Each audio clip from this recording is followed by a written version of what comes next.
what's going on? It's Friday night, and it's time for chaos. I'm only going to say that 3 more times this season, or maybe more. We'll see. I stumbled upon this UFO crackpot. You guys familiar with Bob Lazar?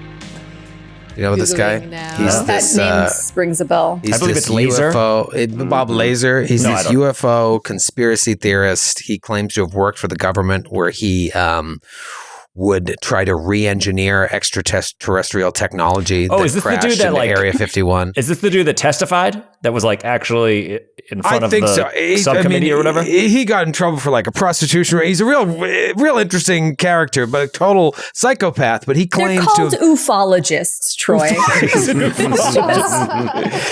Tell us more, Noura. his biggest claim to fame, well, maybe not his biggest, one of his biggest ones is that I think it was in Area 51, he found a document on religion. And the way religion was described is that we are all containers for extraterrestrials. And so there's this whole thing about container theory. Have you heard about this? That like religion exists. It was a construct of extraterrestrials so that people will try to keep their bodies pure, essentially, so that they're ready to be housed by ETs. So you follow some sort of religion, and there's various religions, so that you try to keep your body, your mind, your soul pure, so that aliens can inhabit you. You Too are late. Why flood the planet with sex, drugs, and rock and roll then, Troy? Riddle me that. Hey, humans go to humans. Who says the aliens are pure? Who says they don't like a little good time? Well, you know, I'm just telling you what I heard. Maybe there's varying degrees. This sex ring guy's got some great points that I just wanted to share with everybody. I've definitely had a couple extra vodka tonics over the years, and I feel like my container is still pretty solid. Well, that's because it's clear. It's a clear liquid. It's a clear liquid. That's true. Stay away from the brown liquid. Hey, You're listen, less if clear. they could make us, they could make extra livers. That should be like a true. little Lego compartment. So the Earth is just an intergalactic container store? That's all it is. It's a Bed Bath & Beyond. I mean, isn't this essentially Scientology, what you're describing? Isn't the whole thing just like very I think similar. it's Scientology. the alien ghosts that live inside of us, and they're called thetans? And There's a volcano. Yeah. Is that what that is? Yeah. Kate, you mean you haven't been tested? I Okay, I haven't got some had my materials eyes. I'm gonna Hold on send to you. these 2 metal rods for a second. It's quite simple, really, about your Kate. childhood. Billions of years ago, countless aliens were flown here by an intergalactic tyrant Right. named Xenu. They were thrown into volcanoes and exploded with atomic bombs, but their spirits have attached to us and are the source of all our human traumas. And only by Right. going clear and ridding ourselves of the thetans can we achieve our full potential as humans. Simple, really. Oh, As when they showed that on South Park, as they did, like at the bottom of the It was screen, it was amazing. like, this is I what they remember really that, believe. Actually, Yeah. Now, I have to ask our LA friends, and feel free to change names or not answer my question. You've lived in LA for a while, some of you more than others, some of you no longer live there. I imagine you've stumbled into a couple people have come into your friend circle maybe and mentioned, hey, you want to go, what are you doing on Saturday? You want to come to my social club? Have you met some Scientologists? Troy, I live basically across the street from Big Blue, the huge blue headquarters. Oh, I know of where that is. Scientology. Yeah. I can literally walk there in 5 minutes, and also the improv comedy theater that I perform at most is directly across the street from the Scientology Celebrity Center. Yeah, I know where used to- that's the UCB, right? Yeah. That's yeah. And I used to live near there, and I never had none of my personal friends are into it, but I used to get followed around in that Gelson's near the UCB Oh, yeah. all the time. Yeah, I also lived in the shadow of the blue fortress. It was something to behold. I've been handed a lot of literature Yeah. over the years, but I've never stumbled into a meeting. All my friends who kind of like have done that, like, yeah, I'll get audited, like as a joke, are all regret it because you wind up on a mailing list and it's really They won't leave you alone. Yeah. Yeah, they're really good at not leaving you alone. Even when you leave. They still go. Even when you try to leave, and then they meet you at the airport of the city that you've flown to escape them. That's so funny. So in LA, it's like Scientology, like people try to convert you because in New York, I don't know if you've experienced this, Troy, but I'll get like handwritten letters from like Jehovah's Witnesses. Yeah. And then when I lived in Crown Heights, I think it's because it's like right by Bed-Stuy, people would approach me on the street. Hasidic Jews would approach me on the street and ask me if I was Jewish because I think they wanted me to be Jewish. And I'm not. I get that a lot too. Yeah. So you're Jewish? I'm like, so sorry, man. Happy whatever. And that's just the end of the conversation. Like, all right, cool. Pretty much. Yeah, they leave you alone if you say no. Yeah. It's nice, but It's usually during like one of the high holidays. They're just like, hey, you want to come hang out in my hut? But what's the Sukkot? I think it is. There's like huts all over New York. You eat and it's the whole thing. Anyways, what if they're right though? What if they're the ones that are right? Wouldn't that be the ultimate Religious practical people? joke? Which yeah. ones? No, like the Scientologists or the container folks. Or It's the like all of a container sudden, folks. Yeah. in 20 years, we're all still kicking, and the rapture arrives, and it's just the aliens come down, here to claim our containers. I mean, just think about what if any of it was right? Like, what if any of these, however many religions we now have, one of them actually hit it? You know, it's the whole like, if enough chimpanzees are typing, someone will write Romeo and Juliet or whatever. Like, what if somebody was just like, oh, they nailed it? And then we all find out that everyone else is wrong. That would blow. That would suck. Yeah. Unless the Buddhists were right, because then I feel like there would be no real like repercussions for not being Buddhist. They'd be like, nah, it's cool. They've been like, it They're happens. like, come on in. there's no not too late. rapture. Yeah. I got way into this container stuff because he made it. I know he's full of shit, but like the way I just looked up container and didn't give it any context, and the container store came up as my first. It's a sign. It's all I don't know. Don't get me started, Troy. But it all reminds me of Gnosticism. Like it's the idea that we're just like meat mechs with a soul inside. We're just a receptacle for some little piece of spiritual essence. Yeah. They all sounds right. I mean, Here's the Transformers thing. nailed it. Are we bodies that have souls, or are we souls that have bodies? Are we human or are we dancer? We dance. Lots to think about. I don't know. You play Much enough to Call of consider. Cthulhu, you start thinking, I don't know. There's a Not lot me. of this going on. A lot of weird stuff going on. Why not? Why not the craziness? Why not there being a Nyarlathotep or a Cthulhu or some sort of crawling horror somewhere in the world? And enough people believe them. They're just going Ever to come tried here and eat the punching world. fog in the face? I think You ever not. try punching fog in the face? Because we have Oh, fog face. You haven't great lived. effect. You haven't lived until you've tried to punch Till fog in the fog face. tries to kill you. Yeah, you guys Oh, had yeah. quite a fog fight last week. A Just real, got deep throated by fog. It sucked. Got a real Oh yeah, we were. fog fight. Fan art incoming. But we got No. Yeah, I mean, where do we start from last week? You were at the docks. You were at Chowdhury's warehouse. You got the Ivory Wind there, trying to figure out what's going on. Old Carter Tillinghast sneaks in there, tries to get a look at some stuff. It's more components and whatnot. There's something from the Penhew Foundation. Is this the same crate that you saw being shipped out when you first stopped by the Penhew Foundation? If it was, still, what does that mean? What connection does this have to the parts at Henson Manufacturing? It's all incomprehensible, but it seems like the Penhew Foundation is moving things around, manufacturing and moving them and sending them to Shanghai or sending them to Australia.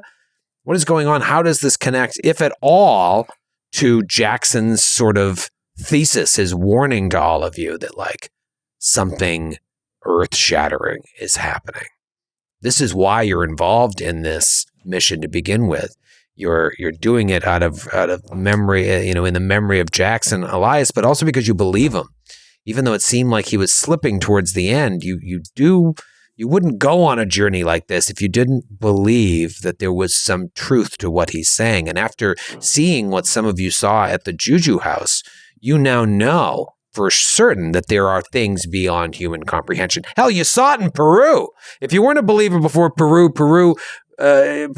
probably made it like, okay, well, now I know there's other things going on. But then 5 years pass. And I imagine if these are real characters, you start to think like, maybe I'm just misremembering what I saw. Maybe that skeleton didn't talk to me. It was heat stroke and I was seeing things. And that guy in his chest, he didn't explode and a voice came. dehydrated. But then once you see that thing in the pit, in the Juju house, and everything else you've experienced in either dreams or dreams that seem all too real, you know that there is some truth to this. Seeing a medium, a psychic, burst into flames after channeling the spirit of Jackson Elias and others. You also know that if there is some great other being or great other host of beings out there, they see you. And even Desmond, who is now new to this group, has experienced being seen by something when you tailed Gavigan and perhaps Zara Shafiq to the British Empire Exhibition Museum. This giant asp coming up from behind Cleopatra, smashing the glass. Didn't happen, or did it? You leave Shoutery's warehouse and decide to turn in for the night. The cab driver says, the fog's crazy thick. I'm going to have to let you off here. It's dangerous to drive in this. I don't want to crash into a car or pedestrian. Do you mind walking like a block and a half? You understand. And so you start walking. And the fog, it's been thick ever since you arrived in London, but it's extra chunky on this night. So chunky that it seems to come to life and start entering any available orifice. Your nose, your mouth, it's choking you, it's strangling you. You try to lash out at it. I feel like one of you may have shot at it, like it's not doing anything. The only thing that actually hurts it is light. One of you discovers that your flashlight seems to recoil from the flashlight. So I alluded to Ghostbusters. You start just crossing the streams and putting light on this thing before it kills you, before it chokes you out, before you suffocate completely and die on the street. But you're left in shambles yet again after another combat. You rush back up to Desmond's apartment and find that someone has broken in, or maybe a host of people have broken in, flipped the place entirely and taken everything that you took from Henson Manufacturing and all of your toothbrushes. No. God, So that's where we dental pick hygiene up. is so important. Especially in They're gonna 1920s slowly England. kill us. After that fog was in our mouths, like that's No, the you first can't thing even I brush want to it out. Just want to do. floss. He's got fog mouth. Fog mouth. Do you have fog mouth? Are you suffering from mist mouth? We'll pick up right there with all of you entering the apartment and seeing this. Can we luck Scene. roll? Yes, let's do a luck Oh, roll. yes. Can we luck roll? Well, Yes. depending on the roll, see how much you see. No, yeah, let's see if you gain back any luck. God damn it. Success. Ooh. Just made it. Nice. Let's see. Just failed it. Rats. Cool. Okay. Poor Desmond. New kid on the block graciously offers his small flat here, and it has been ransacked. God. Not only are you marked, perhaps, but people know where you are, where you're sleeping, who you are, maybe. Carter immediately just is like, and like spits up a bunch of blood. Oh, right. You're rocked. I'm fucked up. Like, I'm just like wobbling. Like, oh shit, looks like the stuff. Place got ransacked, huh? I'm like, Don't do that or I'm gonna. Don't do that. I'm gonna. Oh, Lord. No. Setting off a chain reaction. Have a seat, Mr. Tillinast. And I'll sort of push papers off of a flipped mattress and try to get you settled. And I think it was all the way in my. I feel like it was down in my stomach. Jesus Christ. Feyre just unfolds some newspaper, just lays it down over the coughed blood. Just meh. Well, because I can imagine this thing. Troy, you said this thing was like fog to start with, but then we saw like some sort of corporal something, right? Yeah, it was just some like ethereal tentacles. Yeah, so it probably like massive biologically tentacles. speaking, like scratched everything up inside. I felt like I was drowning in midair. My God, they followed us. They got eyes on us. Ugh. Oh, what do you- Where That's not great. police car flies by. We'll lock the door, I guess, just in case. Ugh. I mean, I can't imagine that they would show up a second time tonight after already ransacking the place, so I suppose we're safe for now. We can just turn on all the lights and make sure, just in case the fog comes back. Oh, good idea. That's right. Yes.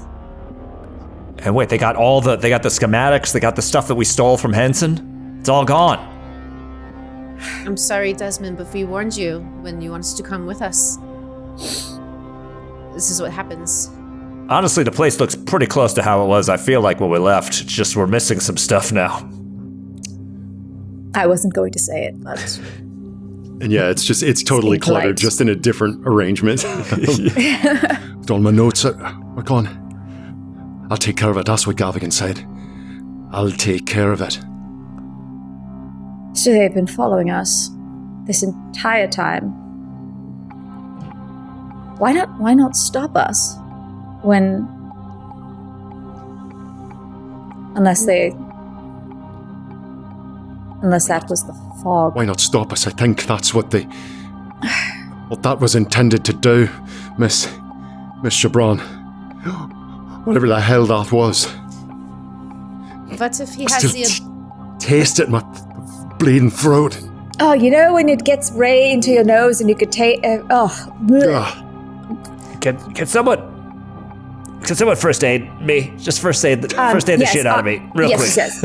Have a seat, and she'll knock over more shit just to clear his face. Whiskey bottles shatter. He's like, I didn't touch that part.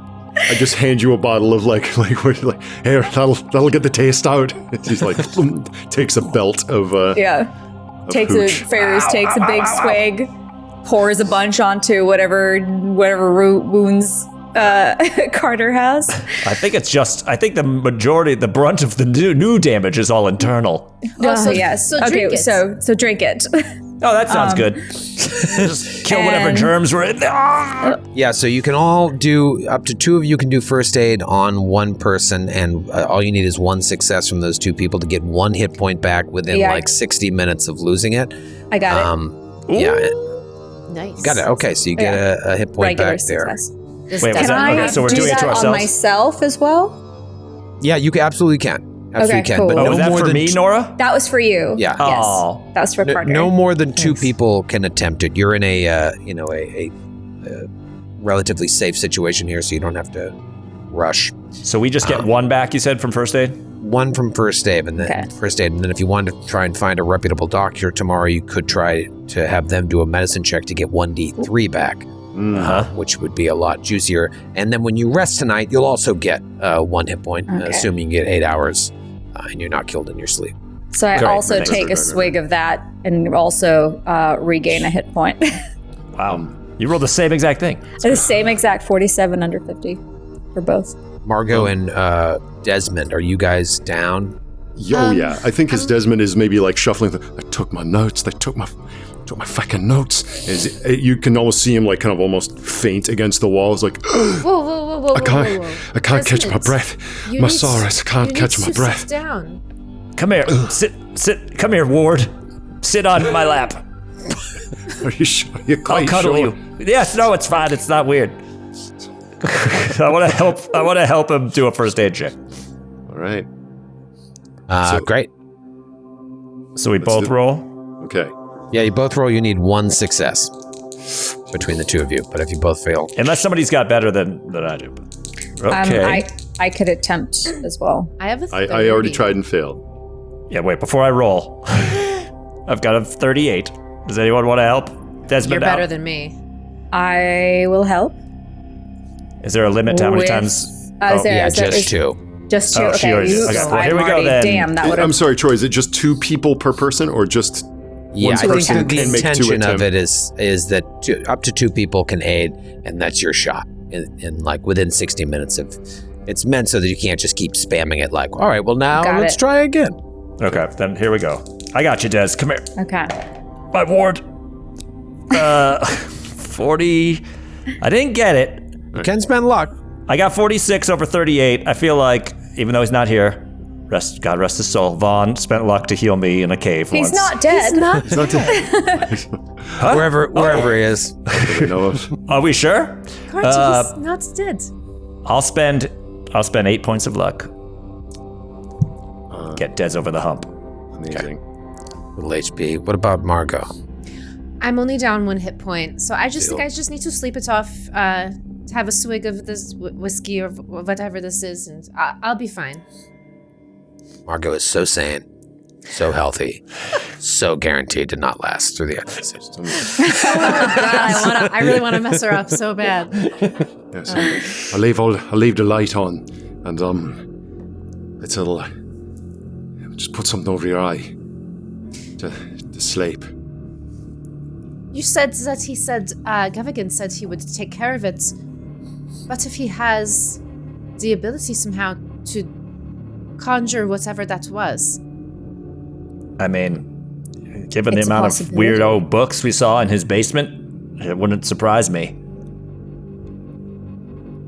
Wondering if we should go back tomorrow. Okay. To pay you. Coughs up some more. Carter's like, enough is enough. All right. We need some fucking help. All right. This is not... man, this fucking fog monster's coming at us. Plus the taxi cabs, they're unreliable. We got sailors that don't want to talk to us. Shit's gone south fast. We need to either we wrangle this cop guy, or I'm sorry, ladies, what's the deal with this fucking order? Let's just talk about it right now. Do they have magic shit? I don't care how uncomfortable we get right now. Listen to me. No. Feyruz, I see your face. Margot, I know that face. Let's talk it out, okay? For real. We almost died. If there's a way for us to not almost die again, I would love it, okay? I think you're getting worked up. I'm getting worked up. It's time. It's time. You need to relax. Let's All talk right. it out. This is All some right. newfangled family therapy shit. This is not the time or the place. If you guys are a part of some I group, don't know what other... Listen, Margot, we might as well at least let them know this is, as far as I'm concerned, the only family we really can rely on right now. What else is there to lose? What's going to happen? Furthermore, to be honest, there's not much that I know other than it's been social gatherings and I'm, this fledgling, newly appointed member. There's really not much we get other than fancy cocktail parties and cute little robes at this point. I don't know shit. My father, on the other hand, that might be different. I don't know. It doesn't sit well with me that I feel as though that they've sent both Margot and I. They must know something for the two of us who didn't know each other prior from two different parts of the world. To be involved in the same organization, to be involved in this shit. what do they... Carter goes to Margot. He kind of moves off the couch. He gets on one knee in front of her. He grabs her hand. We are not doing this. And he looks up at her and he goes, "Do you want me to die? Do you want any of us to die?" No. What? So what's more important? Keeping your secrets about this fucking thing? Or something getting to it out tell now? So can these people help us? There's nothing to tell you that will help. Sounds like Mr. Tillenhast. If indeed these two are part of a secret society or organization. And it's rather like being a 33-degree Scotch Rite Mason. A lot of spooky symbolism, but not much in the way of actual spellcraft. Bummer. I mean, I can make zombies at this point, to be Excuse me? fair. What's that now? We do have that up our sleeve. Magic is real, and we are just fledglings in this order. We're very low level. We don't know a lot. Here's a For God's pamphlet. sake, to clarify, though. is there a London branch of your order where there might be some sort of supreme magus who knows the There might be. august Feyruz, rites? for the first time since we've been in England, someone should call your father. I don't know if that's the best idea, because let's say that they aren't involved in this in some way. Now he knows our whereabouts and the Why does mess that we've matter? been in. Yeah, who cares? He's just such a thorn in my side sometimes. I just... Look, 99.9% of the world sucks. People suck, okay? Present company excluded and double V. But tell him what exactly? What we found? Hello, Daddy. I don't know how to exactly put this, but we've stumbled upon some ancient artifacts that that these cultists are using to summon some eldritch gods that are now after us, but we don't know if they are after us or if these are just spells that are being flung our way. But whatever it is, we're in deep shit, and we're constantly on the brink of death every second we turn. Yeah, that sounds great. No, Zen, her father will be marked, just like Desmond is now. We've put him in danger. But then again, why the hell was he over at that dinner party? All of it is just... It's too much to wrap my head around at once. There's just too many moving parts. There's too many red threads connecting to each other. Too much for anyone to wrap their head around. There's no... my head can't get around it. I would have said that what I saw tonight was so much madness 2 nights ago. Until I seen and heard what I seen and heard. Look, Gavigan said he'd take care of it. And then the fog came to life and tried to strangle the life out of each of us. He tried to kill us all tonight in a way that we could never express to any authority.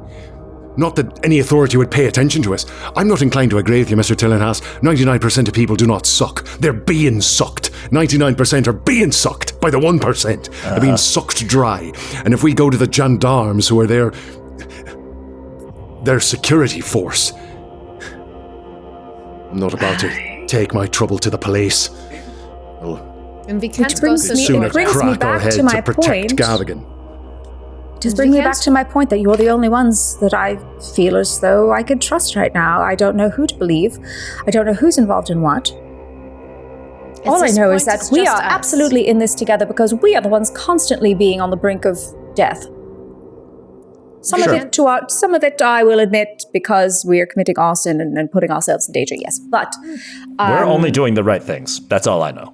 this would be a good point to tell you, Desmond, because I keep forgetting that you have newly joined us. Magic exists, and I do have an ability now to summon or create what would be known or believed to be as zombies.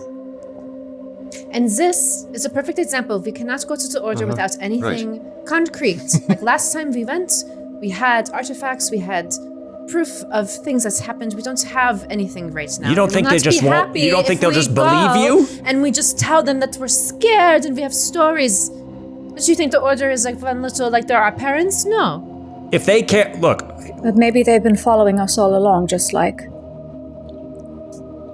Do they Just want like to, Gaffney. like, combat the forces of evil? Or do they want to fucking put on robes and drink tea like that goddamn vicar? Remember we thought he was part of the Order of the Awesome Golden whatever the fuck, and they're just like, oh, we're just old guys who hang around and fucking circle jerk. The Midlands Historical Society? Oh, I think I've got some of their monographs in there somewhere. I mean, there's It's a like reason Standing why. Stones of rural England. If this organization exists to deal with shit like this, why would they turn us away? Especially if we got one of their daughters telling them. Do you have a contact for this organization here in the city? Here, no. I mean, unless I... Look, I'll tell you a secret about my life. How's that? Well, it'll be tit for tat, okay? It'll be great. I suppose I could ask my father if there is someone in the city that I may contact. Because I don't know who else we can turn to that's not going to send us raving into an asylum. Anyone we brought this to would treat us like a absolute bedlamite. Yeah, or be in on it. And that's the gamble that we're taking, isn't it? Well, either if I- that... I don't trust the police at this point. I don't know. This Never is a would I mistake. trust them. We can handle this. We either find the backup that this order might be able to provide. But it seems to me that Gavigan put a mark on us, tried to kill us. We know where he is. We know something of his ours. What if We've already Margot and struck at them once. We burned down one of their factories. Why couldn't we knock him over the head? What if Margot and I are just collateral damage in some greater plot? I don't know if contacting more people would put us in more harm.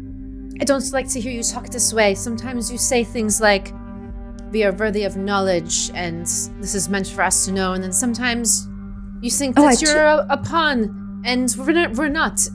We need to prove that we are worthy of this knowledge and we need to bring it to the order. In a certain way, we can't just contact them. But what if they're not, Margot?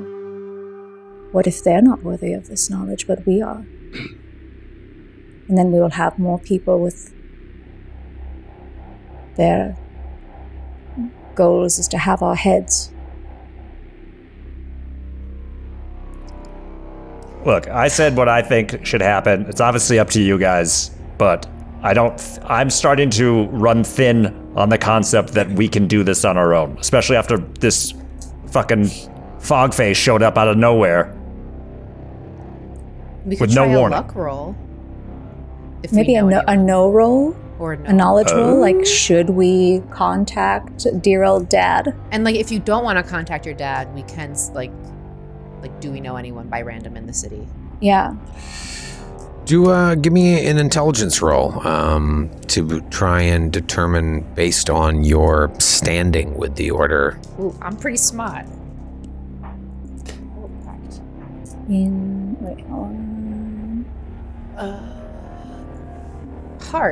Hard success. Hard success. I got, regular success. 24? Yeah. Imagine if you joined like the Freemasons today and you got someone to vouch for you and you got in. At first it would probably be pretty nonchalant. A couple cocktail parties, hang out, meet people, feels like a social club. And then the longer you're there, the more that you can be trusted. Maybe more secrets are revealed. I would imagine at this point you are in this, you're beyond the social phase, but you have not quite been let in. And so you're at that point, I think, and you're at that precipice where you're not even sure if being let in is the right way to go. Maybe at some of these order gatherings, you've turned a corner and saw something that didn't seem right. I mean, we ended last season with Margot in this very eyes wide shut type ceremony with that holding the mask over their head and they're all nodding. You know, it seems like they're searching for knowledge. But with Feyruz, you have your father there who is a higher up. Now, while your relationship with him is strained, you do feel like he would do anything to protect you, even though he's shielded you from maybe some hard truths about your past and about what really goes on at the Order. So you think that while you don't know anyone here in England, you could call your father, but then you risk letting him know where you are. Now the audience knows that he already knows, but Vaughn didn't tell you that. Mm-mm. Well, maybe we sleep on it. And if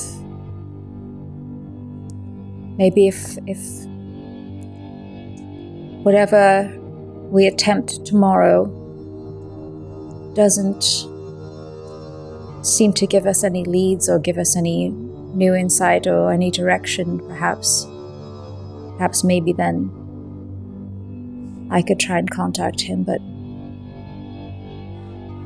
again, it's presenting itself an additional risk to everything else we're doing. That's right. As long as you understand that and are okay with that, not ready to deal with any repercussions of that.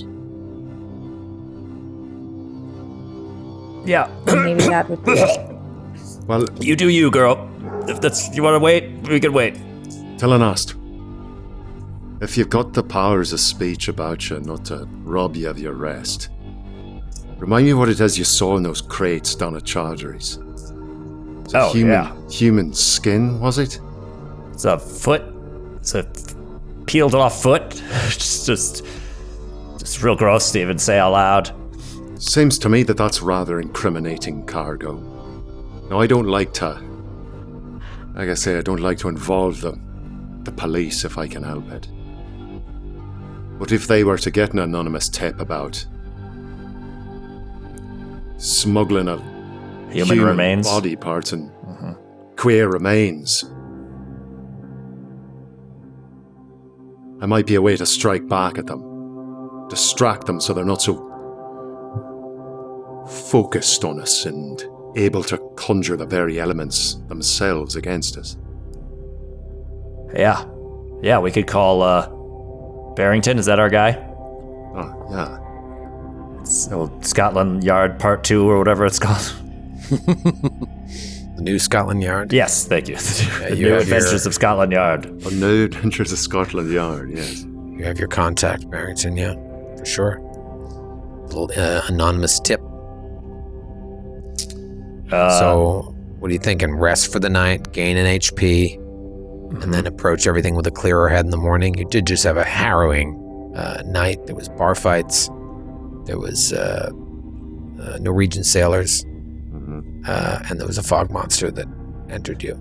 Yeah. Yeah, just don't put it like that. That was all one night. It's a lot. Yep. Rough night. All right, Carter starts fluffing a pillow on the couch. I'll take this quarter of the couch. And then turns to Margot. He's like, what'd you think I was going to do when I got on my knee? I don't know what do people do once they get on their knee and grab a hands. I just know. We've had this happen before in our little group. That's true. So That's know true. what you're planning. I'm going to bed. This is what I'm doing. Okay.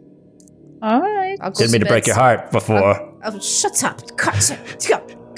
Go to bed over here. And she like goes over to like an armchair in the other corner of the room. She's like huffing and puffing. She's like, I could get some Cracker Jacks, maybe get a ring out of that. We'll see. So day 9 in England, Friday, February 13th, 1925 comes to an end. Maybe we just see a wide shot from across the street where we see Desmond's apartment with the lights on. And now it's daytime, morning, sun's coming up. The lights are still on in that apartment. It's Saturday, February 14th, the feast of St. Valentine's. The full moon happens Tuesday night. You still don't know what goes on, but you do have that sort of touchstone that is a key date. And if you're following, cults and weird shit, full moon, that's always a bad sign. It's never good. Never good for the full moon. And so you are sitting here Saturday morning, Sunday, Monday, 2.5 days away from possibly missing out on something if you don't figure out what's going on. Or maybe you're better off not pursuing it, having almost got killed while trying to break into a manufacturing plant. Killed by the very fog around you. What is the plan for Valentine's Day? Romantic dinners. Just kidding. a romantic trip to the hospital. Someone made plans. Yeah, romantic trip to the Urgent hospital. care. Mm-hmm. Let's find a reputable doctor, not the asshole I went to before. Yeah, who needs a doctor? Is there a doctor in the house? I mean, it sounds like Carter and Desmond are pretty... Carter in particular is in pretty bad shape. Banged up. Mm-hmm. Pretty banged up. And I'd also like to buy a sweet bomber jacket. for leather armor. So you were mentioning, I think, pre-show, right? That you were perusing the armor section of Call of Cthulhu. I don't know why I never thought. It's the first time I played a role-playing game where I wasn't like, how do I protect my body? Well, a regular civilian doesn't have like a flak jacket, but leather jacket gives you, what, DR1? Basically, you take one less damage. Yeah, it takes one less, yeah. All types of damage, like a bullet is one less, and a knife. I didn't look that far into it. I just saw I could get a leather jacket. When I shoot or stab you later, we'll Google it. Okay. All right, so you wanna go to a doctor with Desmond. Are you guys all traveling together? Are you splitting up? Just kind of free-form brainstorm of the things that you want to do today. And be aware, not knowing like what the hell to do is a very real option. You're kind of like at a standstill, and so you can also just wait for the action to come to you if it does. Yeah, well, I'm kinda there, where it's like we're really on the back foot. Know that they're conspiring against us. Know they have identified us as a threat. Know we're responsible for lurking and slinking. Have tried to kill us. Know where we're living, and we don't really have a clear way, little scrappy nobodies that we are, to get at them. Well, I like Dez's idea about we should at least throw a phone call at Scotland Yard. Tip them off, because that ship is leaving. They're going back this morning. That's what the guy said. Like, there was like the cranky leader guy with the mustache said, like, I want it all loaded up this morning. And I'll be back to check on it before it takes off. I'm pretty sure that's what happened. So if we could kind of disrupt that a little bit, hit the old urgent care, and then we might want to. I mean, I think Margot had called New York or wired New York for money, right? And it was coming back to London, so we could get some cash and then move locations and find a not Waldorf Astoria. Well, I guess it wouldn't be Astoria, right? Whatever, Waldorf, London. Waldorf, London. Move to a different location if you're marked here. It may not be safe. I don't think it makes sense to hang around here. Favors, while we're on the phone, have you had a change of heart about calling your dad? I think since we... How about this? Before you guys get into that, Desmond and I are going to hit the hospital. You guys can hash it out without worrying about us being around. Are you sure you don't want to be around? Listen to everything we have to say? I mean, I know everything anyway. I'm cool. Oh my god! God, you're so annoying! I mean, they basically spelled it. It's a social club. I scarcely know what it could do for us. Like this good cop, bad cop kind of thing that's going on.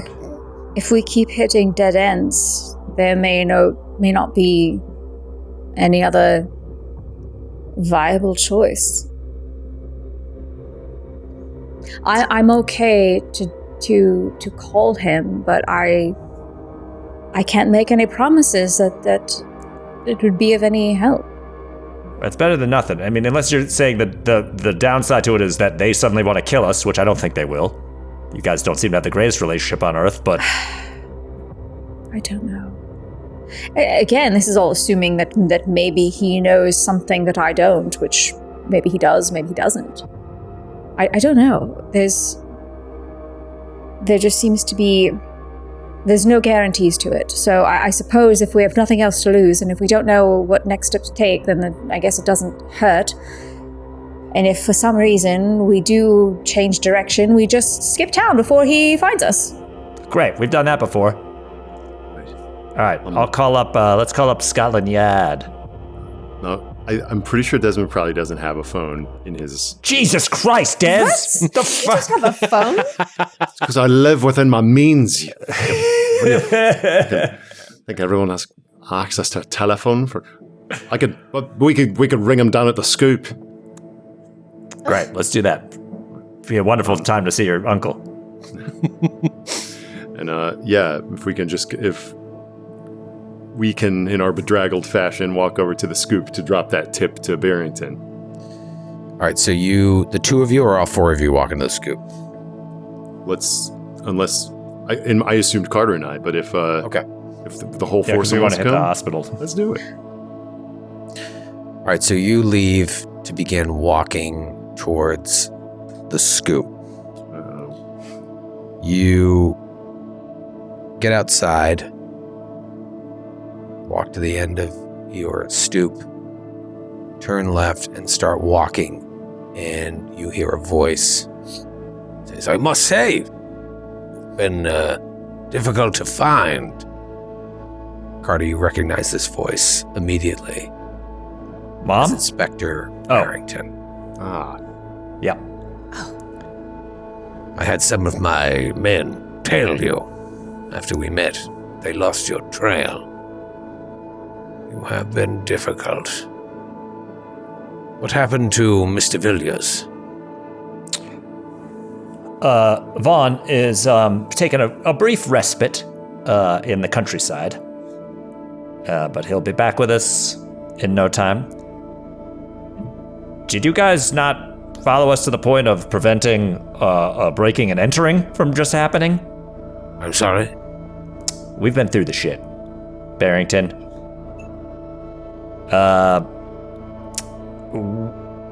Listen, we were actually about to call you if somebody doesn't have a phone. The Chowdery of Limehouse Docking Shipping Company. I tell him the correct name of that place. Limehouse Docks, Chowder's Warehouse. Yes, there we go. We have it on very good authority that they are illegally shipping human remains.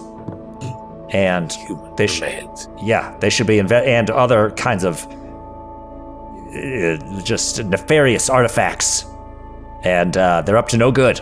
And I think you guys should check it out quick, because they're about to ship all that stuff out. Wait, take a step back. What have you been up to? What have you learned since last we spoke? Well, you were skulking around keeping an eye on us, Copper. This is Desmond, by the way. Desmond, this is Inspector Barrington. We've been going around trying to learn exactly what it is that's going on around here. Seems to me you got a string of murders you can't solve. And this lot is drawn ever closer to what exactly is going on. And this Chowdhury character is shipping boxes from the Penhu Foundation away and around the world, what contain human remains. The Penhu Foundation. So this is all tied up in that. Yeah. So it would seem. So what is your goal here? What are you trying to achieve with all of this? Save the world, baby. Something's going to happen on Tuesday, and we don't know what yet. Oh, you're here now too? Yes, we're here, right? I don't remember. Yes, we are now. She's out the window. Inspector Barrington. Oh, hello. Something I was trying to text my wife to bring the dog upstairs. On Tuesday. We're gonna have the gang's all here. What's our goal? Our goal is what yours should be, to stop these, keep these murders from continuing. So and you to believe find this the is all culprits tied that into are at these large. murders? Oh, we Yes, know I it. believe it. Where are these remains coming from, if not from these disappearances? I think it's probably all connected. Well, yes, this is evidence. I would agree with that. If you found human remains there at Chowdhury's warehouse and could trace it back to Penhu Foundation's shipping, and you'd blow the whole thing wide open. Now, we can't exactly go blasting in there, being civilians, as we are, though some of us do have press credentials. We're not the sort that would just kick down the door to somewhere and burn the bleeding place down. That sort of power is vested, of course, in the authorities of the state. Yes. So, well, the Penhu Foundation is a respectable organization. This isn't something we could just go stampeding into. Anything else? While we have it on good authority that these are connected, but regardless of whether that's connected or not, there are human remains that are going to be shipped. I thought that this should be alarming enough for you. No, this is certainly alarming. But this is all you have? Sounds like you're pissing in the wind. Also, Nothing someone concrete. tried to kill us last night. Someone tried to kill you. Something. it's our thought that something. Yes, that Gavigan and the Penhew Foundation don't care for us getting a little too close to their operation. And it's more we've got. We know that the Penhew Foundation is connected with that warehouse, what burned up in Derby. And what they were manufacturing are some very, very peculiar things. And I believe these artifacts and fabrications that they were making under the deepest secrecy. As an agent of the press, of course, I'm not allowed to give away all my sources, you understand? But it's them. What's being packaged up with these human remains getting sent halfway around the world. Yes. Don't ask me why. Don't ask me why the madman raves. It's only that this is what's happening. And this plant that burned down. I did hear about this. Do you know anything about that? Because there were human remains found there as well. Well, I shouldn't be surprised about that. Like in boxes? Terrible shame. No, it was quite an ugly scene. Bodies tied up. I was talking about the people we killed. Well, there was only one person that was killed. He's saying there's multiple people that were found? Well, we left them all there. Yeah, we left them there to burn alive, remember? We were told by Troy, our trusted keeper, that building was separate of the buildings we were lighting on fire. We It's a don't windy know night. anything about that. This is not a game for amateurs. If half of what you say is true, you may be in great danger. You all look worse for the wear. We already are in great danger. Why do you think we're coming to talk to you? Then you should go back to your homes before someone gets truly injured or killed. I got Troy. no home that's safe to go back to, Barrington. They come and they flipped my pad in the night. Did Gavin I? and They're Zara in over your Shafiq head. are Whoever- after us. Zara Shafiq. Yes, the lady from the spice shop. They're in cahoots, Foundation. and Zara they came Shafiq. for us. They're who ransacked Desmond's apartments. I'm sure of it. Empire Spices, Sarah Shafiq. I didn't know how they were connected myself. But we put eyes on them, conversing, planning. They're in cahoots then too. Who? Talking about us. We have conspiracy, murder, trafficking, Timeline. Receipts. email. Murder, Email. occult practices, exploitation of the working man. All right. You've done better than I'm giving you credit for.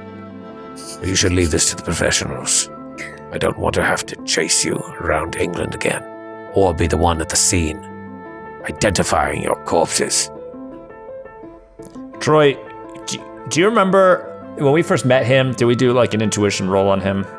Or Psychology or type situation? that's what I meant, yeah. I feel like you did. Yeah, I think we did, and I Yeah. think He seemed fine, our right? impression was he was on the up and up. Okay, all right. Yeah, he was upset about his former partner, the one that was handling the case, went missing. Oh, went And was missing, right? Mhm. Presumed dead or something.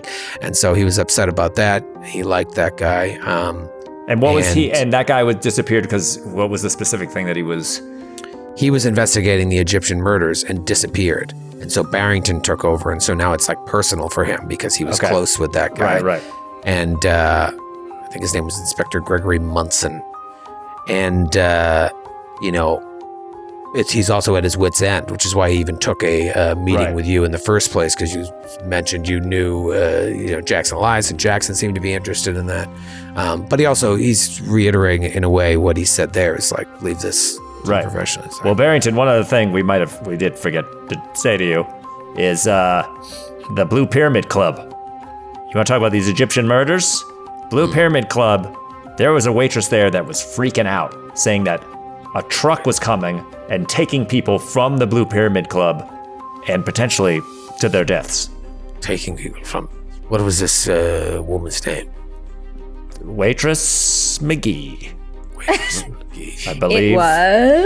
It's French. Sounds That's French. culturally appropriate, Did I she think. have a name tag on? I believe it was I don't know. Yalesha. Let me It's, see if we had a. Yalesha It's Assam. Yalesha Assam. Yalesha Assam. I got a chance That's what to look I over said. the notes of. Yalesha Assam. Oh, you looked over Vaughn's notes. All right. Clearly you are in deeply to this.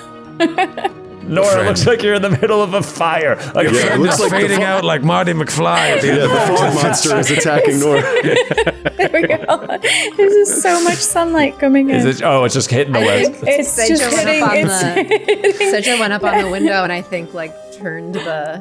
turned Getting one that- of the. Yeah. Oh my god! It looks No, super cool. There we hello. You're getting that J.J. Abrams lens flare. Yes. Yeah. There we go. There we go. If I just hold this Can't up even here look at you. for another hour, do you have to and stand then I'll be there? fine. You're so luminous. I feel like we're in Well. a fishbowl. I apologize for surprising you. I just needed to make sure everything was on the up and up. I fear for you, but I will look into these things. Yes, seems like you are on to something. I will follow up. We appreciate that. You know, maybe divert some of these resources you have tailing us to tailing the bad guys. You need to look at that dock, Barrington. That ship is shipping out soon. Yeah. Dark, yes. And you said someone broke in. Yeah, did you say that? We just mine- have a And concrete they, intel. Metagaming. they threw up everywhere. It's vomit everywhere. Yes. What are you? So it's not safe to stay here. Yes. Where will you go? Why don't we keep that between the four of us and we can contact you as needed? Maybe we could set up a thing where you can leave a note under a brick somewhere if you need us. It's not We've my just We tried- concern. can't trust anybody right now. You not gotta my When we concern. understand. find a place, we will call you. We haven't figured that out yet. You can always Yeah. leave a message at the scoop.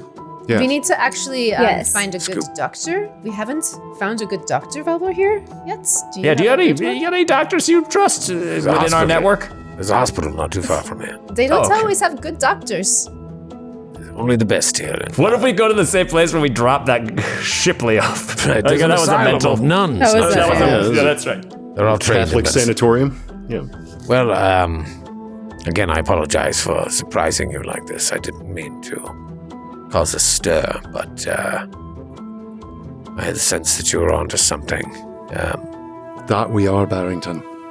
But we're not only on to something, something's on to us. If we don't stop this thing, what's in motion right now, it's already tried to kill us once. I have no doubt that it's going to try to come back to finish the job. Again, Barrington, this is Des. He's great. We love him. He's a great intern. Well, good luck to you. I've said my piece. I hope to see you again. Yeah, maybe just go see a sporting event together. Barrington lives. A sporting event, sir. Forget it. Fuck it. From now on, whenever we're outside, I feel like maybe all of us are looking over our shoulders, like seeing if we're being followed. Because now, not only have Gavigan apparently been following us and like has tabs on us, but Gavigan has been. We had no clue. We should get Not Gavigan. disguises. Barrington, yeah. Yes. We should get disguises. Ooh. Wait a minute. Well, that's part of the leather jacket. Yes. Go as a Going gonna as go as a the Fonz. rockabilly from 25 years from now. All right, so you're going to the scoop.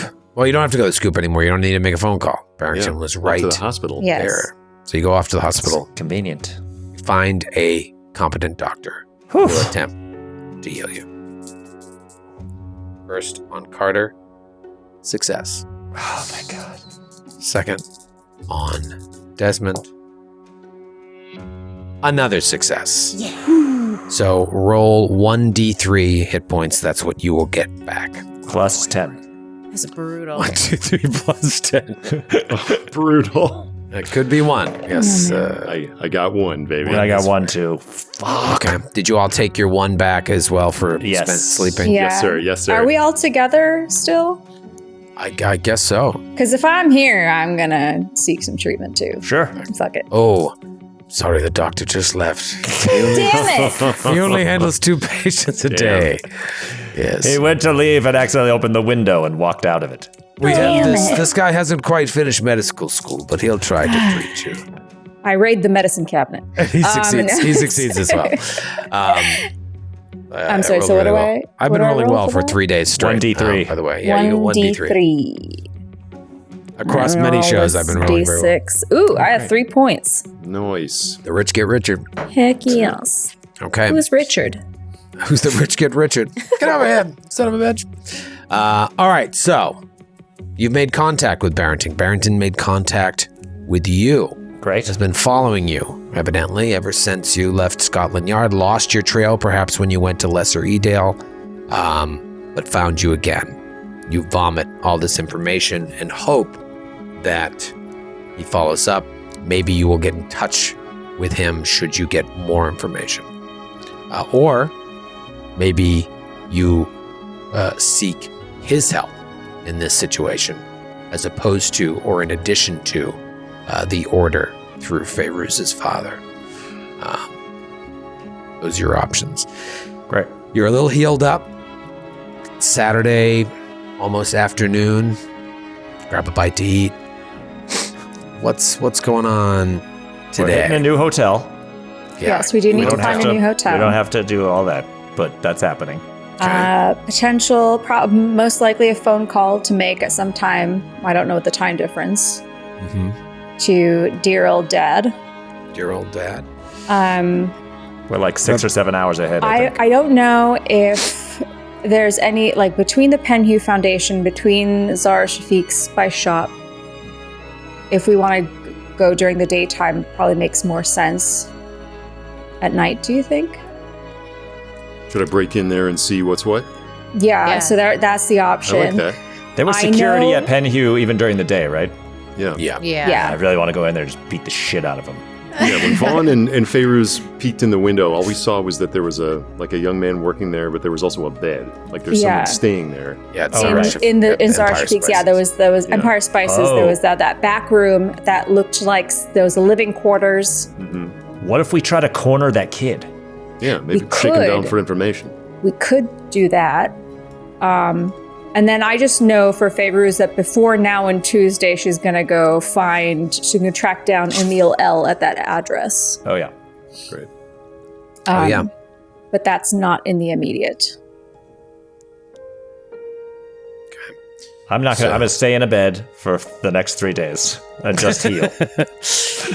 Oh, but we have so much fun when we break in and enter and you open all the locks. Get Yes, we need to.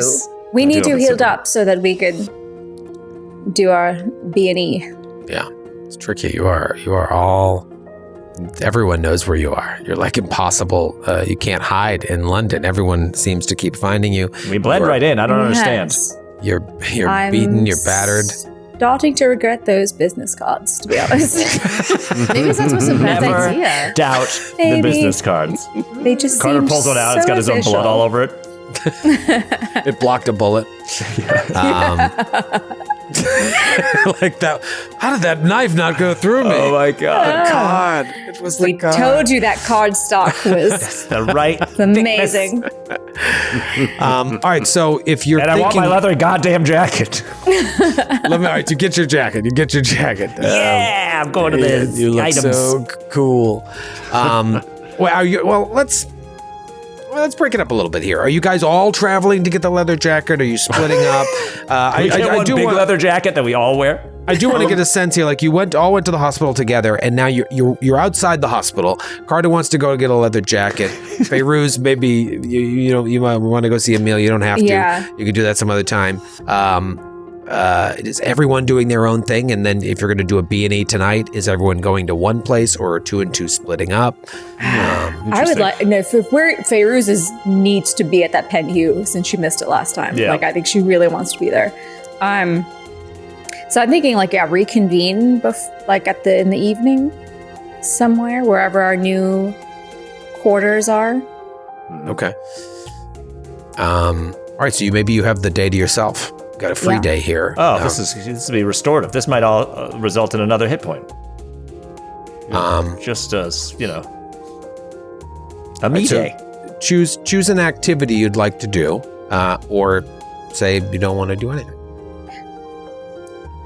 I think if we're killing time, Fairuz will go scope out Emil's place. And if anybody wants to join her, that's cool. But if you don't, that's also cool. Okay. I feel like the only thing Margot would want to do right now alone is either go get film developed or go get tools to do it herself. Or go also get something to disguise. Yeah, I could use a wig or something, like something different. All of a sudden, she's got like blonde hair. Yeah, I mean, it wouldn't be the worst idea to change your appearances. Yeah. Okay. Easy, not a problem for me. And Desmond? Gosh, yeah. People are going out of their way to change their appearances. Yes, he just doesn't have the resources. You're also the new guy. But I feel like he's like just unshaven, having been with the mystery squad for a while. So he's got his little perma scruff now. His shock of curly hair standing up even bristlier than normal. And he might just be as simple as like exchanging his flat cap for a nice or his like little peaked cap for a trilby or something. So he can pop his collar and look a little bit more anonymous. I like it. And he might actually just kind of linger outside where the Blue Pyramid Club is, seeing if anybody suspicious is wandering around, and just kind of case it for the day. Oh, I like this. All right, so. And I'm sorry, Noura, you mentioned something about going and going to get money from like the lawyer. Is there like an office or a P.O. box where they are communicating with us in London? Yeah, you probably have told them when you sent the telegram, you said send it to this place, so yeah. Great, good to know. All right, so this is how this is going to go down. We see Feyruz in a cab pull up outside a modest home in the suburbs of London. We see Margot shopping for disguises. We see Desmond roll up to the Blue Pyramid Club, maybe across the street, smoking a cigarette, just watching for anything untoward. And we see Carter Tillinghast walking out of a boutique with a cool leather jacket. It's black and it's double-breasted, so that it'll help me for sneaking, but also look gentlemanly. As you get out of the store, a voice calls up to you. Pardon me, Mr. Tillinghast. And you turn and you see this large, like bronze-skinned man. And he's standing near a car. And the car doors open and you see several other men inside. And in fact, on the other side of the car is another man. Looks very similar to him, standing there with sunglasses on. Mr. Tillinghast, I'm so sorry to bother you, but our associate would like a word with you. Please, join us. I assure you, you are quite safe, but let's not make a scene here. And we'll be back right after this quick break.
All right, we're back. You know, one of the beauties of this game is when, and we've said this before, it's like when people split up. You can't really do it in D&D and Pathfinder. It just never ends well. And some of the best moments we've had on this series have been like when it's 2 and 2. This might be the first time you've all kind of gone, not unlike the famous Journey song, your separate ways. So the last thing we saw was this car pull up full of big-looking dudes asking Carter to join them. We're going to open this with Margot. Margot, what are you looking at in this store? Well, she knows that Feyruz has requested specifically a blonde wig. Looking for like maybe another hat, clothing items. I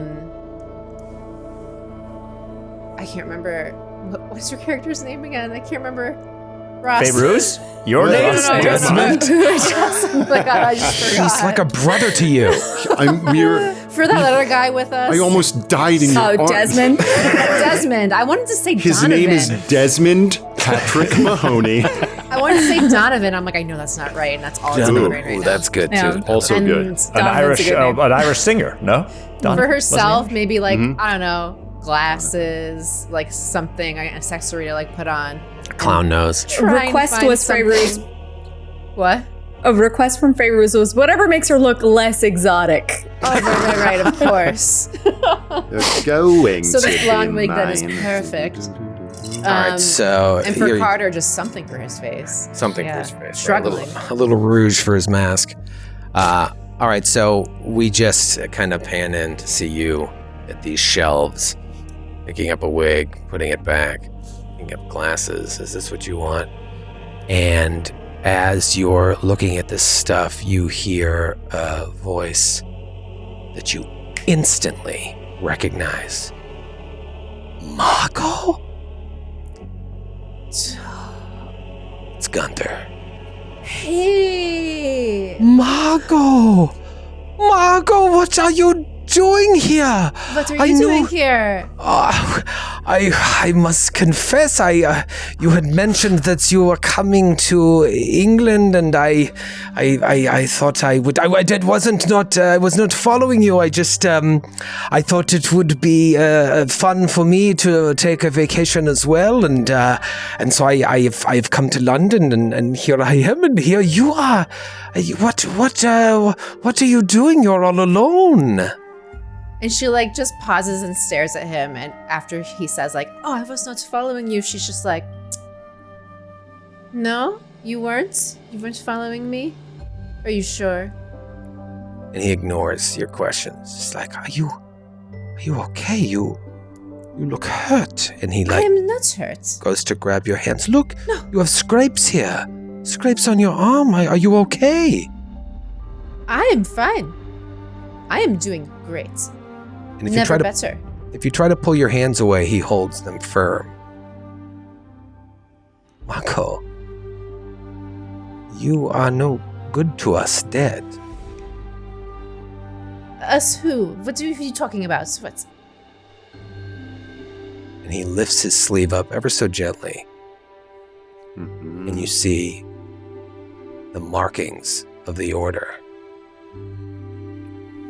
Margot, I understand that it has made clear to you that the next level can be opened to you, but only if you do as you were instructed. Oh, okay. Yeah. She has a lot of questions now. Yes. Her brain is just like spinning, and maybe you can see it in her eyes. You are still not well from your situation in New York, I can tell. But let me make it painfully clear to you. You know how important Miss Gibran is to us, yes? That is why we had you go to Peru. That is why we said nothing when you joined back up in New York. And that is why we were very happy to have you come with her to England. However, and he squeezes, should something happen to her on your watch, the least of your problems will be getting hurt. She must be kept safe if you want to make it to the next level. I understand. And she snaps her hand back. I'm sorry. Just so excited to see you. It's been so long, Margot. Never been so excited to see you either. So sorry. I know that we have always had our ups and downs, but some things are bigger than you and I. I guess so, and that disappoints me. Yes. Well, I'll be seeing you. I guess so. He turns and leaves. And we come to Pharaoh's knocking on a door.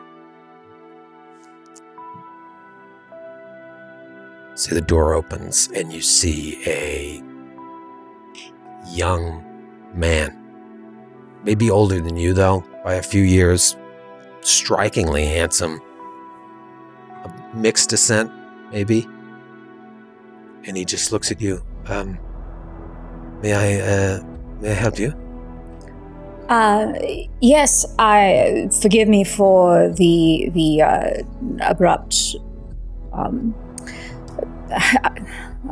sorry, I'm a little flustered. I'm looking for a Mr. Emil Lydell. Does he live here? My father. No, he's sadly no longer with us. Oh. And you see like a look of like defeat kind of sweep over Fairuz's face. I'm so sorry for your loss. Thank you. How long ago did he pass? About 6-7 years ago. Why, may I ask, were you interested in speaking with him? Well, I don't wish to come here and intrude upon your life in any way, but it's rather important to me. May I come in? Are you with them? With who? I stopped looking, I promise you. I promised you, please. Just please leave me be. No. I'm not with anyone. I'm not with anyone. I can assure you. Please, I'm just trying to find some answers. As you see, my mother has passed away quite some time ago. And she knew your father, and she brings out her diary. She mentions your father in here, and I'm just trying to find some answers, if you wouldn't mind. He looks past you. Come in, quickly. I'm sorry, I didn't get your name. My name is Mikhail. Please sit down. I'm sorry. I don't mean to frighten you. I never met my mother. She passed shortly after I was born. I'm not quite sure where to begin. This is all coming as a shock, and I don't know if I should even be speaking with you in case. Who has been troubling you? Where do I begin? My father was a good man, a great man, and he raised me to be the best that I can be. But his later years were troublesome for him. He started to lose his mind, his senses.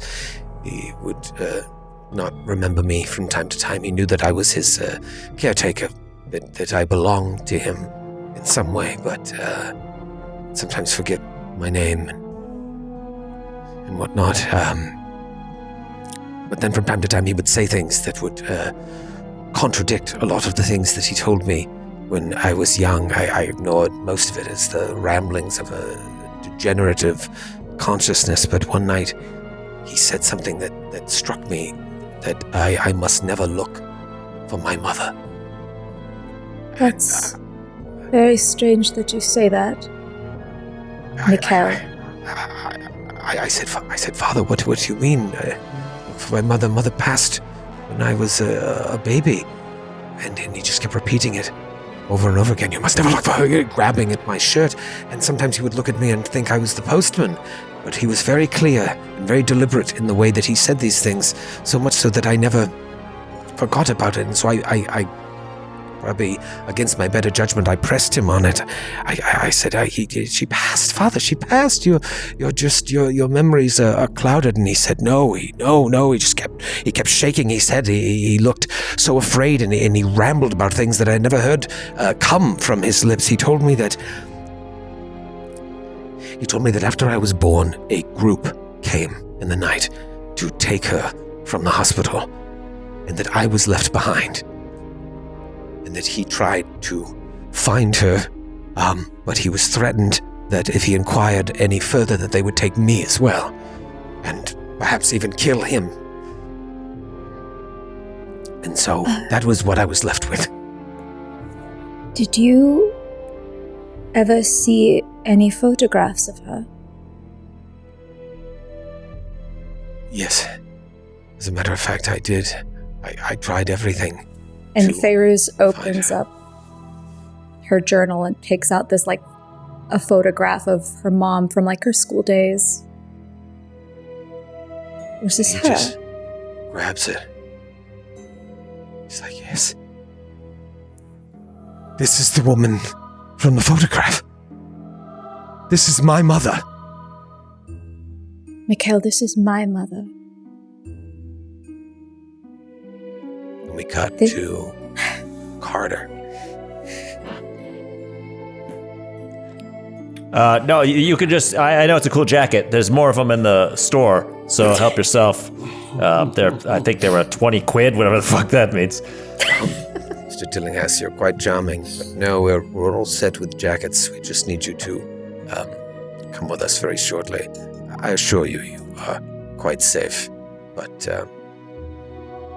Listen, Mac, I've been invited into many cars in my day, and it's never a good sign when you've got, 1, 2, 3, I can't even count. You got a handful of bruisers here? Car door opens, another one steps out.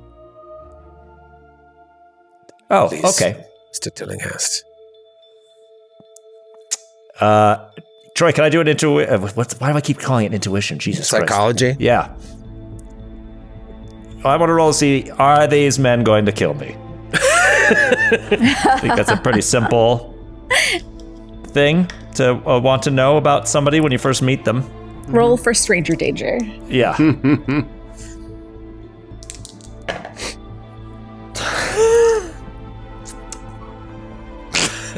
What did I say I was going to do with these fucking dice? Burn them. So I rolled a 99. And what is your psychology? It's a 50. It's a 50, okay. So at a 50, barely? only 100 is a fumble. Okay. That is a failure. And it seems like an undue show of force for one person. They are smiling, but you do see a bit of a bulge on one of their waistbands. Like there may be a handgun there. And in fact, the one that just stepped out of the car kind of maybe pushed his jacket back as he's coming around the car, kind of giving you the vibe like, is this going to be a problem? Right. Well, y'all seem like upstanding guys. I could use some good conversation. Let's go. Get in the car. Get in the car. Oh, real quick, do I reckon the car isn't one that I recognize from? I know one of the cars we know was rented to, or was the Penhue Foundation car. This The doesn't other jump one out was to you as the one rented. from Lesser Edale or the one outside Empire Spices. Yeah, that's worth a shot. And also, maybe as this is happening, you look down at license plate car. Does it ring a bell? No, they all kind of look the same to you. And you get wedged in between these two big dudes. Okay. Two guys in the front. And the car takes off.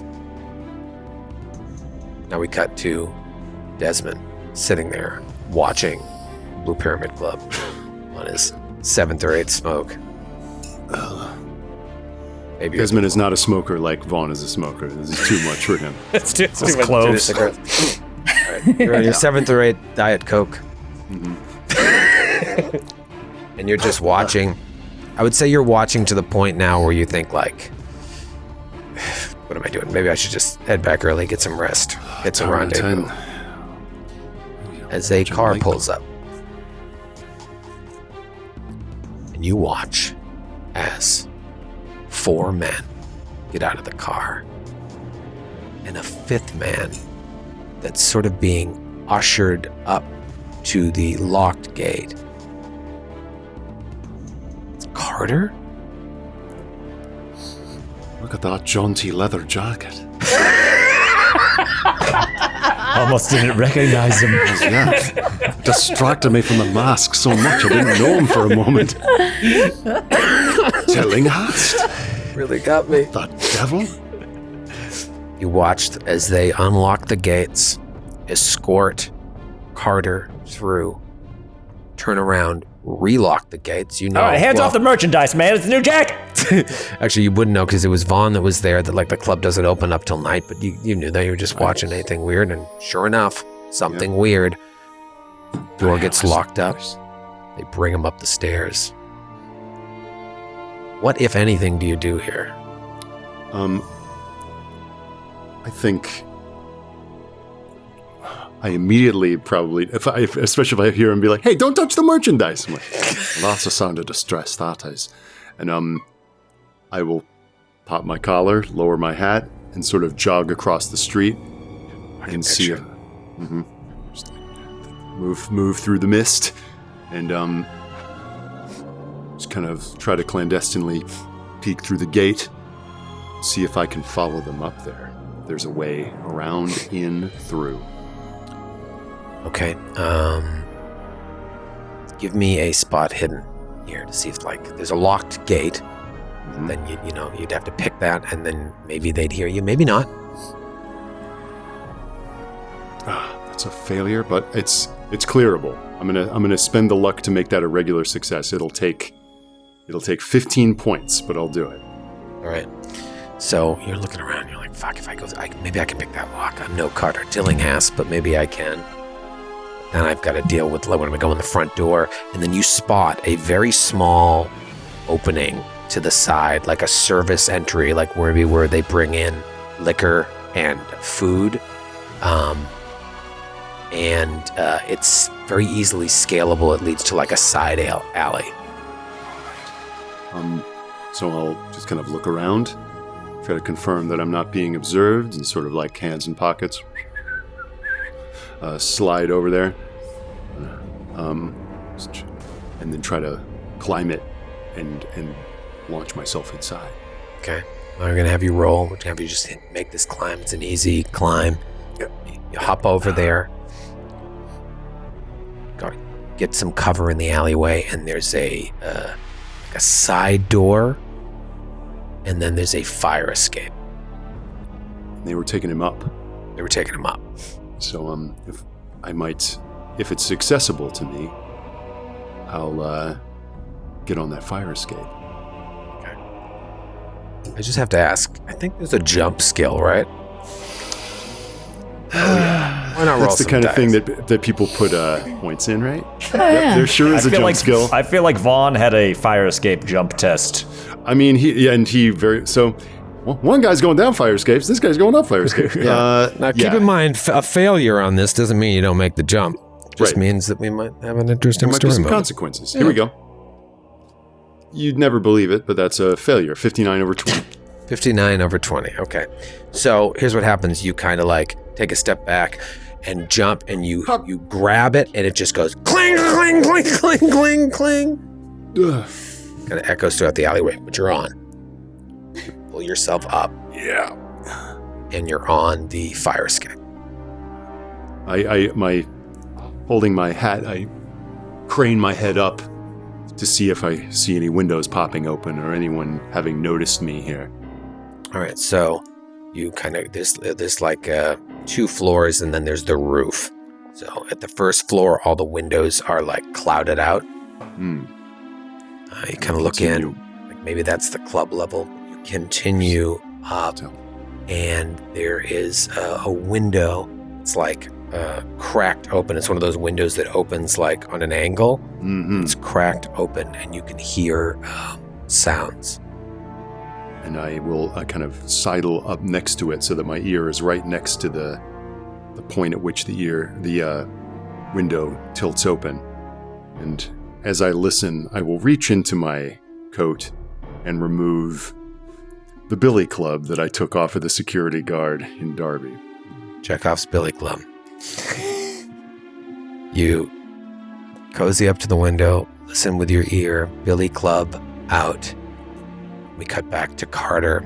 Carter, they escort you up and inside the Blue Pyramid Club. You heard Vaughn and Feyruz talk about it, but there's no one here now.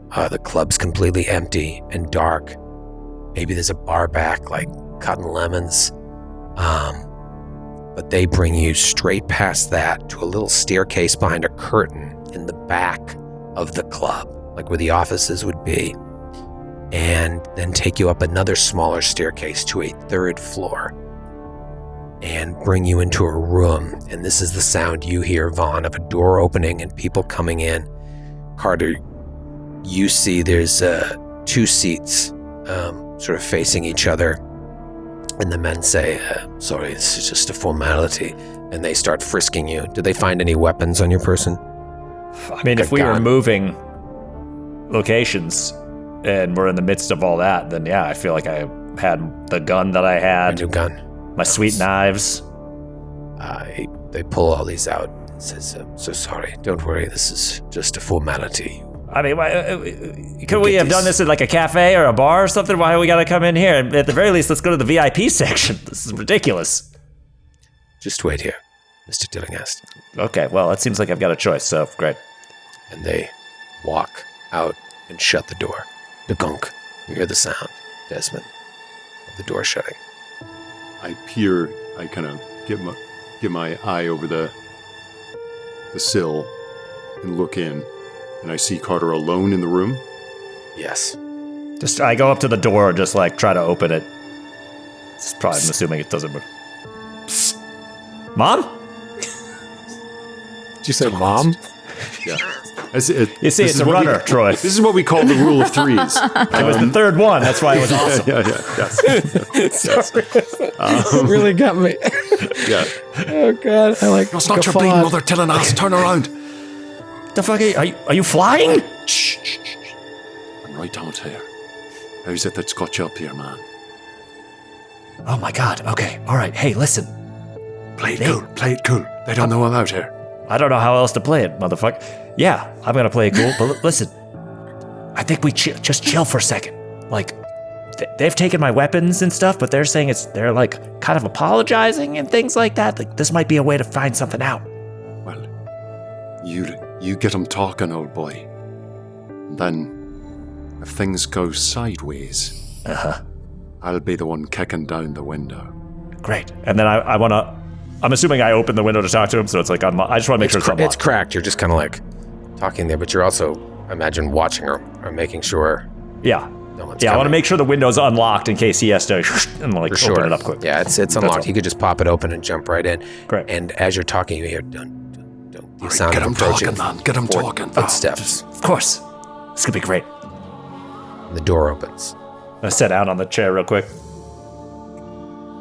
Both of you see this absolutely stunning Egyptian woman walk in. Carter, you've already met her. It's Zara Shafiq. I have a creeping sensation of something reptilian moving up the back of my neck when I see her. Right. Oh. She looks exactly like Cleopatra. That you immediately think that. It takes you right back to that moment in the British exhibition. And Carter is as frightened as you may be in this moment. You can't help but just be blown away by her beauty. She's stunning, the way she walks into the room. I said cool, Tillinghast, cool. I've seen her before. Says, Oh, madam. What a shock. I was just going to come by your shop again to get more spices for my fledgling spicery Reuben store. Yes, how is Spice It Up? Spice it up! Yes. How is that coming along? Well, more slowly now that I'm here, obviously. I should be on the phone talking to investors as we speak, but I decided to take a little break, come on in here, have my weapons forcibly taken from me in order to chit-chat. Have you found everything you were looking for here in England, Mr. Tillinghast? The weather could be better. Had some rollicking adventures in the countryside. Lesser Edale, check it out. Yeah, I mean, I think we got a lot of good stuff for the menu. She crosses the room and sits down opposite you in the chair. I'm sorry, I don't mean to be coy with you, and I apologize for the brusqueness with which I brought you here. I would have liked to have brought all your associates, but one can never be too careful these days. Yeah, well, this is a great chat. I think I'll just go. Just a moment, if you would. I took great pains to bring you here, and I assure you, you are safe. This was as much for your safety as it was mine. Huh. I don't know what it is you are after, Mr. Tillinghast, but I think I may be able to help you. While you and your friends were right to be suspicious of me, I can assure you that I am not the problem that you seek. One of the most difficult things that I had to do in my life was leave my country, my family, and my people behind. But I did so in the hopes of having a better life here in England. I wanted to start a business, and I did start a business, and it has afforded me the life that I have now, and I have tried to use what meager wealth that I've accumulated in my connections to do good for my people, both at home and here in England, because no one looks after us here. But there are others who posture, who pretend to know about my culture, who pretend to do good for my people, who believe they know about the soul of the Egyptian people, but we are just playthings to them. Edward Gavigan is one such man. I've heard of him. There is a group here in England known as the Brotherhood of the Pharaoh. This is an old group that I guess has been revitalized, changed. And when I came over from Egypt, I wanted to connect with other Egyptians living here, so I was brought into the group, and I tell you this, it gave me life. It reminded me of home. It allowed me to connect with people both emotionally and spiritually. There were religious undertones, and I needed that. I needed that when I was younger. I needed that when I felt alone here in Egypt. But soon, I realized there was more going on. Gavigan and his obsession with my culture led him to taking over this group and thwarting its original mission. This man, he believes things, dangerous things, and those beliefs have led to dangerous dealings, Mr. Tillinghast. Murders of my people. For anyone who opposes him is hunted down and killed. All these murders, these Egyptian murders, they are his doing. His and everyone that is loyal to his cause. And it's not just Egyptians, Mr. Tillinghast. It's anyone who stands in his way. Others have been taken and will be sacrificed in honor of his insane dreams. I've brought you here today, Mr. Tillinghast, because I know you and your friends are trying to stop what this man is doing. Yeah. I have played my part for as long as I can, but I can no longer be an unwilling accomplice in his machinations. My standing in the Brotherhood has given me knowledge, and that has led me to you. Now I wish to lead you to him, so that together we may end him and end his reign. Wow. This is a bit of a mindfuck, I'm not going to lie. Because, I don't know if you know this, some people think that you're behind these trucks that are showing up to this place and carting people away. Not me, but there's other people out there that believe this. I understand, and this is why I chose to come to you before you were led down the wrong path. I do play a part in this, but this is not my goal. I want to restore my culture and take this Brotherhood back and use it for good, for the good of my people. Restore Egyptian culture here in England. Do things back home, not these horrible things that Gavigan is doing. But in order for that to be done, he must go.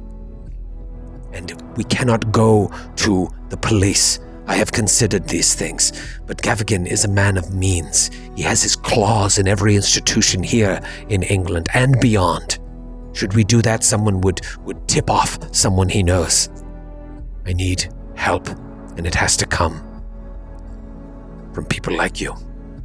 Well, how can I be sure that you're even on the up and up? How can I trust you? You cannot, but I have left myself alone. If you thought that I was evil, you could certainly end me before my bodyguards returned. Well, that's very flattering of you to say, but I don't know how capable I am. I do appreciate that, though. Okay.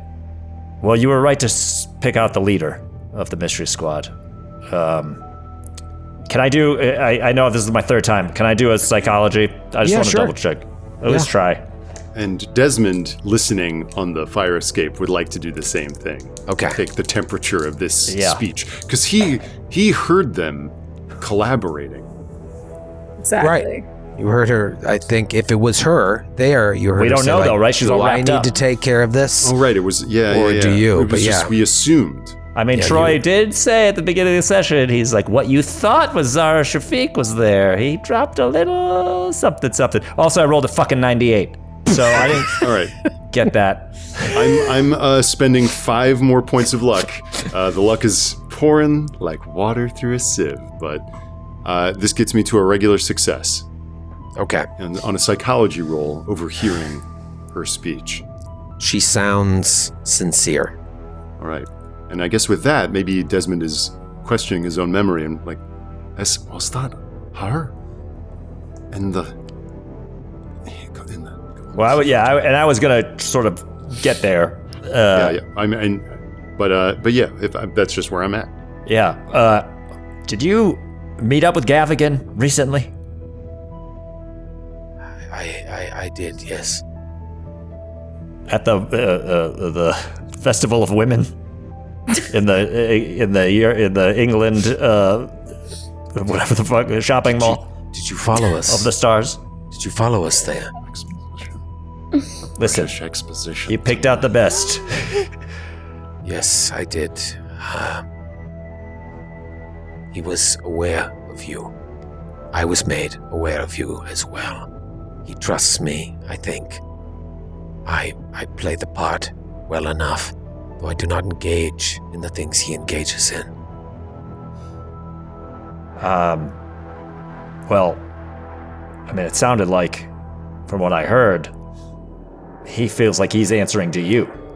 Do you have some sort of status on him in this brotherhood?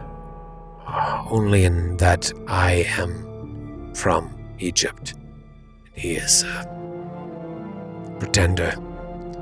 But everyone looks to him as the leader. That said, I have people in the Brotherhood that are loyal to me.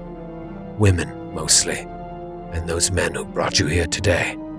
I have found Egyptian women are more open to understanding my situation.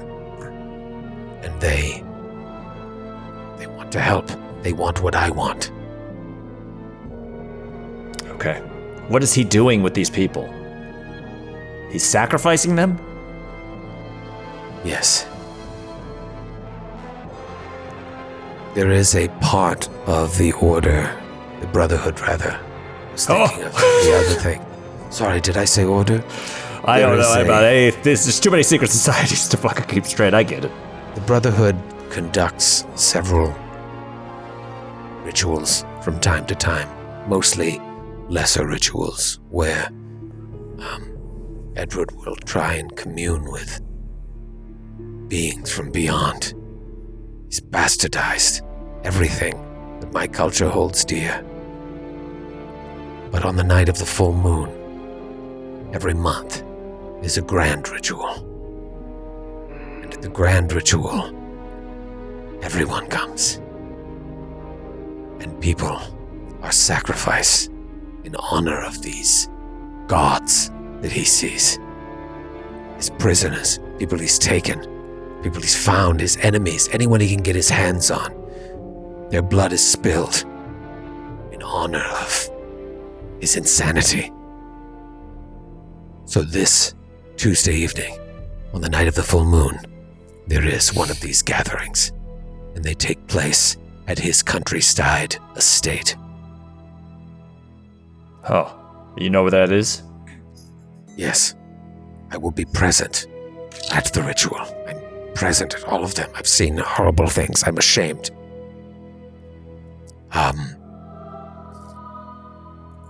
Outside of London, there's an area known as the Naish, and in the wilds beyond the farmlands, there is an island upon which this estate sits. It is called Misr House. Oh. And you immediately think back to that little picture on his desk that I think Margot picked up. It's just a picture of a country estate that said Misr House. Yeah.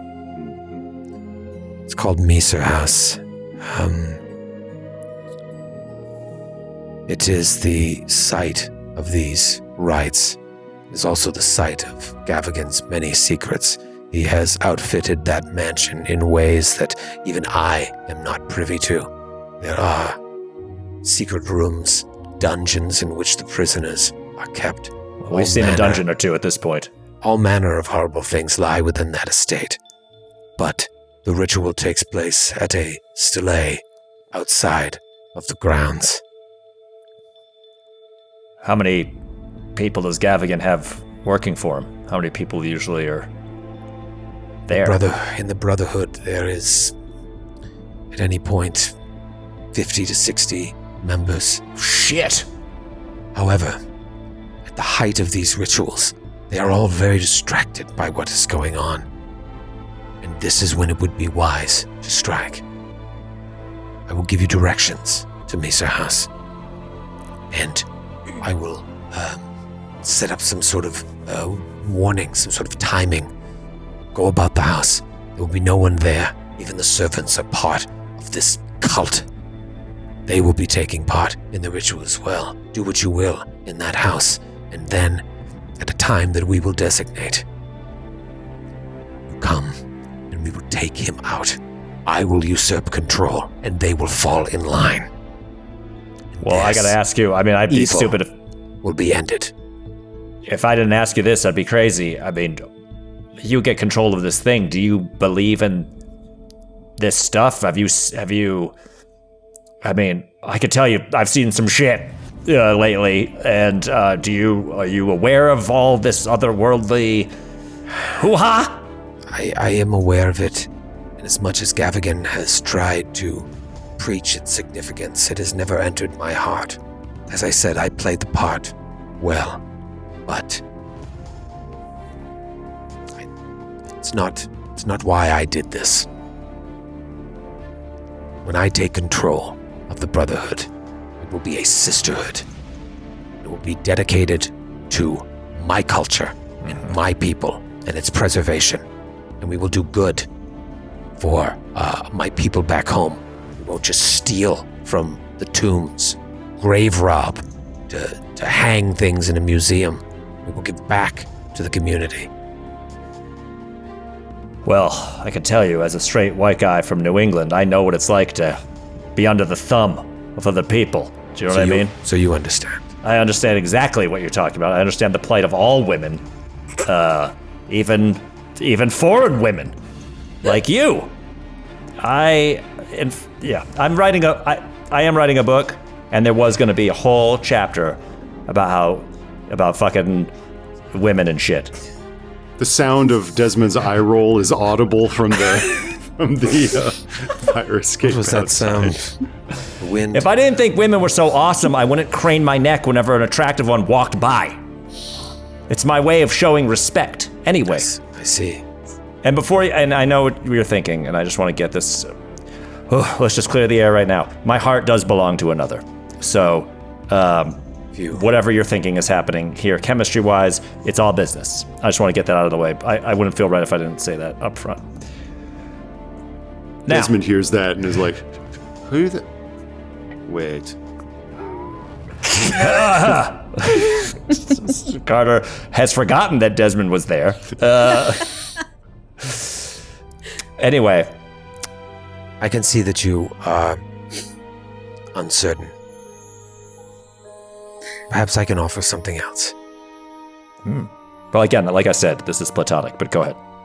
I hesitate to say this, as you asked me if I believe in all of this occult nonsense. In my dealings with him, and as the Brotherhood has grown in power, I have learned certain things, certain skills beyond mortal comprehension. If you help me, your face, Mr. Tillinghast, I could restore it.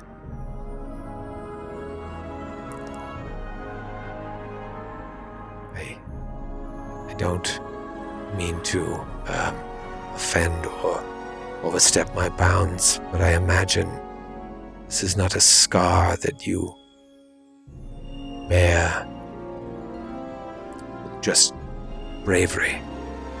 I imagine if given the chance to change your circumstances, you would take that. I can offer that to you.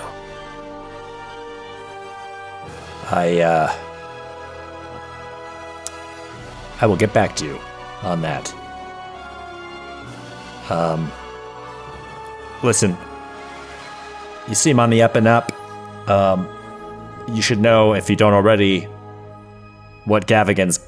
I mean, are you aware of what he's got in the basement of the Penhue Foundation? I can only imagine. I've been down there. He's a collector of strange artifacts. He's got books. He's got tchotchkes. He's got knives and boxes. If we help you, would any of that stuff... Would you need any of that stuff? Would that increase our shot?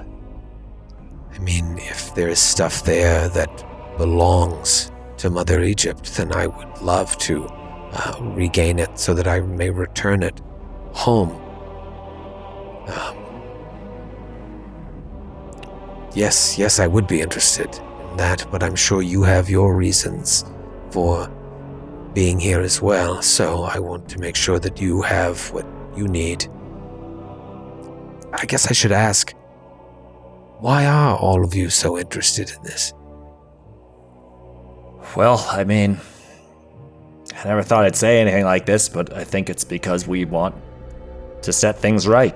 We want to make sure, we're discovering more and more that evil is in places we never would expect. We've discovered that people are suffering because of these old rites and these old religions, and it's just not something we can stand to watch.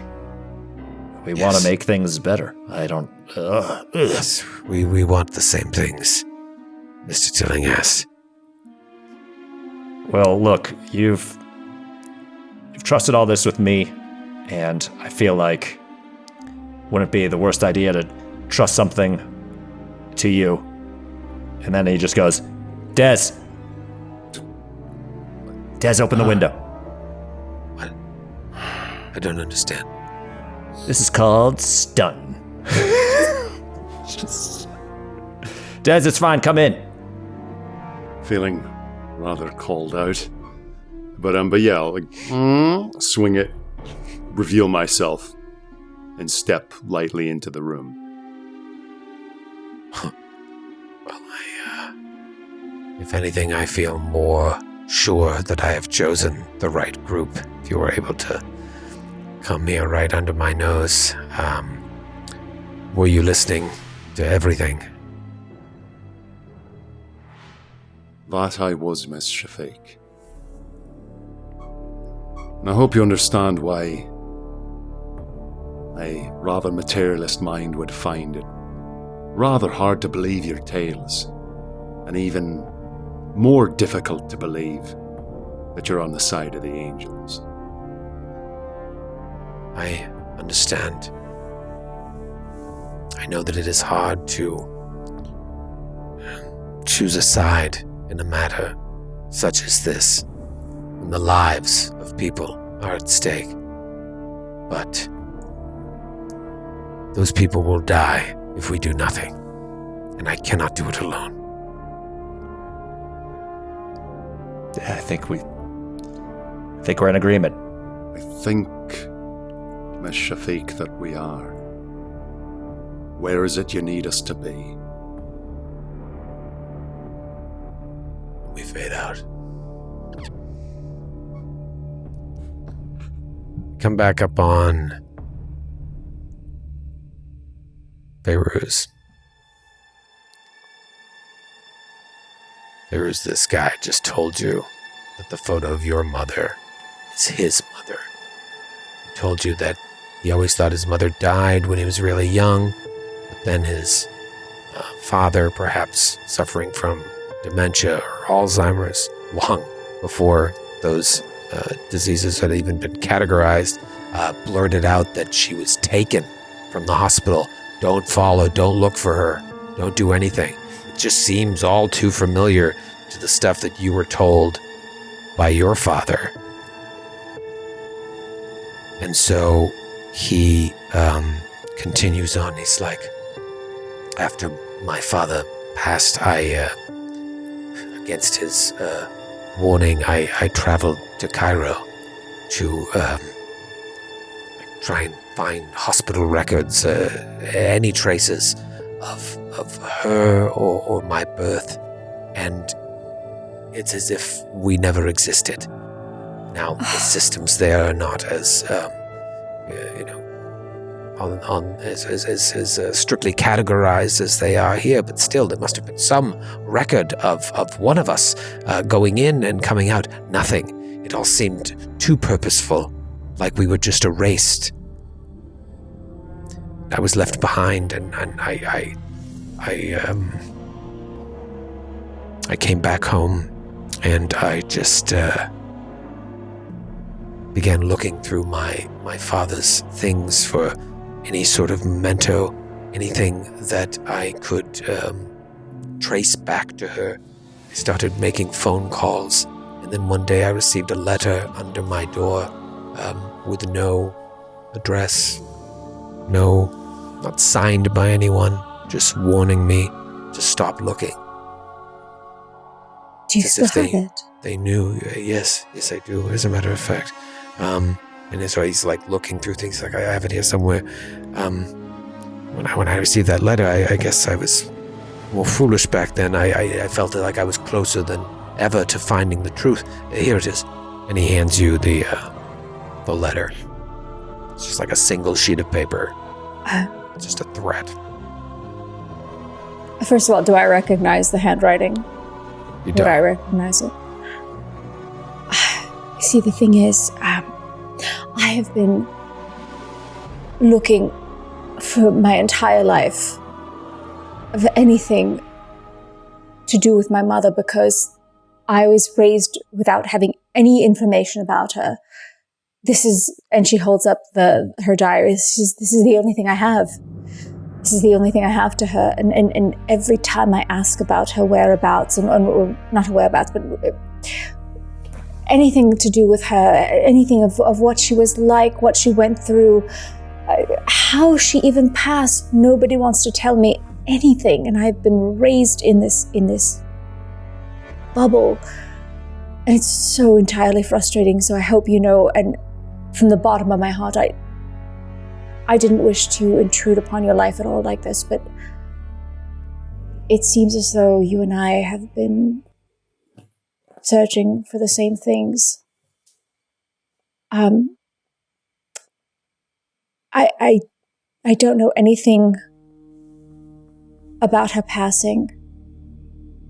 I don't know anything of her life other than this. And I want you to know that if there's anybody that is harassing you, or if you come into any trouble, please do. And she writes her name down and where she can be, the PO box or whatever that she can be located at.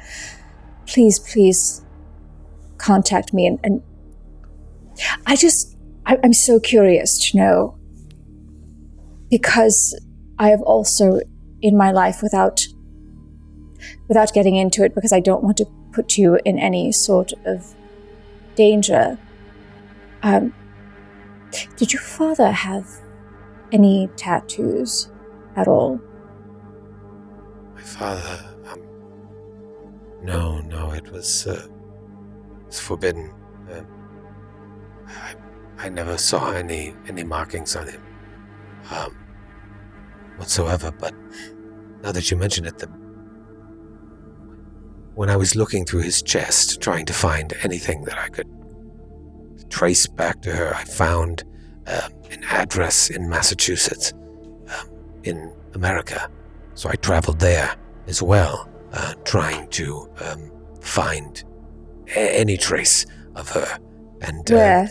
The address, it was an abandoned home. There was nothing there. I started to call real estate offices, seeing if I could track down who the former inhabitants were. And then one night when I was walking back to my hotel, I was grabbed by 3 men with tattoos. And they threatened to kill me. They knew everything about me. They knew about people in my life, and they told me details that they shouldn't have known, and they threatened to kill me right there on the spot. And I begged for my life, and it was then that they said if I were to ever to look into this again, that they would find me and they would kill me. And when you came today, I assumed it was the Grim Reaper at my door. So I beg you, take this information and seal it up within the vault of your heart, because my life and possibly your life is in danger. Our mother was taken for something. Do you believe that she's still alive? I don't know. Are they trying to keep us from finding her? Or from finding out why she was so important? I didn't know that you existed. I barely knew that your father existed had I not been poring through her journals, and I didn't know what connection he had to her. I just can't bear. I'm so sorry that you're in danger now, and I, without explaining too much, because I don't want you to be in any more. There are things, I believe, surrounding this that have put me and my friends in some danger as well. I just wanted to know who she was. I just want to know who I am. Yes. And I feel as though just being here in the same room with you is a mistake only because I wouldn't want anything to happen to you. To be honest, I don't know what to do at this point. I appreciate the sentiment. I'm sorry to throw all of this on you. It's something I've been living with for a long time. It's Believe me, I understand. He loved her. He loved her dearly. I always felt as if I've gathered she was taken against her will. But why? That's what I've been trying to find out my whole life. Not about the taking, but just about her. And why no one will tell me anything, and why everything is such a secret. And why every time I feel like I open one door, all I get is more questions. Is your father still alive? Yes. Yes, he is. He must know.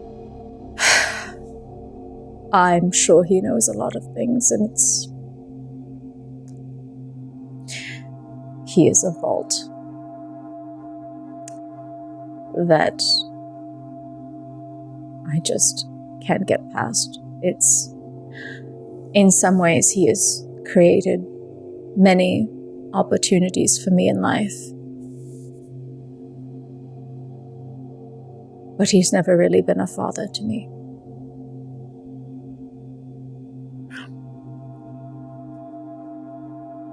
It was so nice meeting you. I have your number. Please let me know. Dangerous to call you, but you always have a place to visit. Family. I'm not sure what we are. If you're not opposed to it, I would love to sit down again under better circumstances, and we may get to know one another. I don't have any other siblings. I'd like that very much. Perhaps we can figure out this mystery together for our mother's sake. Yeah. We fade out of there. Just come back to Margot. Walking away from this. Heading back to the rendezvous. Okay. That motherfucker Gunther. Men. Stupid. Were you guys ever like more than friends? Is that pretty? I feel like they definitely banged. Like, If I could put it delicately. What's the like word? it was like, As ooh, it the were. teacher and the student, and it was in college, and she's Right. like, ooh, and Young teacher. Yeah. I need some Um, private tutoring.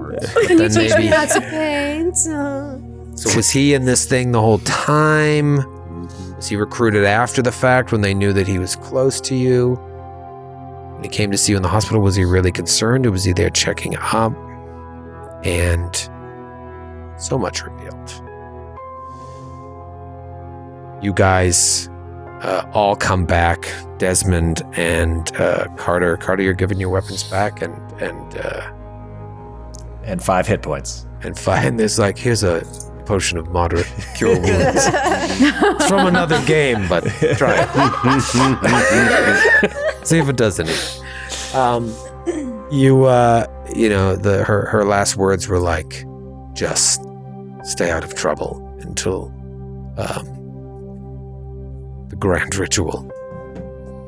And you guys meet back where? At this the new hotel. The new Yeah. hotel. As you meet back at the new hotel, all of you just constantly watching over your shoulder for anything. What do you want to do? How do you want to? Well, Margot shows up and she like throws a masquerade mask at Carter. She's like, "I got you a disguise. I got you this. I hope It's got like jangly bells on it and stuff. And then she gives a new hat to Desmond, and she's like, "Oh, look, I found this non-exotic wig for you that you requested. They did a pretty good job getting disguises for us." Frown line, you got a real frown line going on right now. What's Yes, you seem more than average tense. You're way more German than Well, normal. it was very hard, honestly, trying to find suitable disguises for all of us. We are all so very unique and so very special. And Fairuz kicks open the door at this point with a bottle that she's procured. She just like all of bags and coats and shit just fucking drop. She just like reaches for 4 glasses, slams this bottle on the counter with all 4 glasses and just starts pouring. Fairuz, where are you? What is? I got you a wig. Oh, It's blonde. thank you. Yes, that's fun. She grabs it and just like plops it on her head as a hat, keeps pouring. Dark hair cascading out the bottom. Well, I can see we've all Hands. had a very complicated day. Mr. Tillinghast and I have an offer to pass along. We have a lot to describe. I do Fairuz, believe- pour my drink first. Can't wait to She hear just, this. just hands everything, and as she like hands each glass, she's like slamming one for herself, like one for you, one for me, one for you, one for me. Yes. So Fill she's mine like, up as well.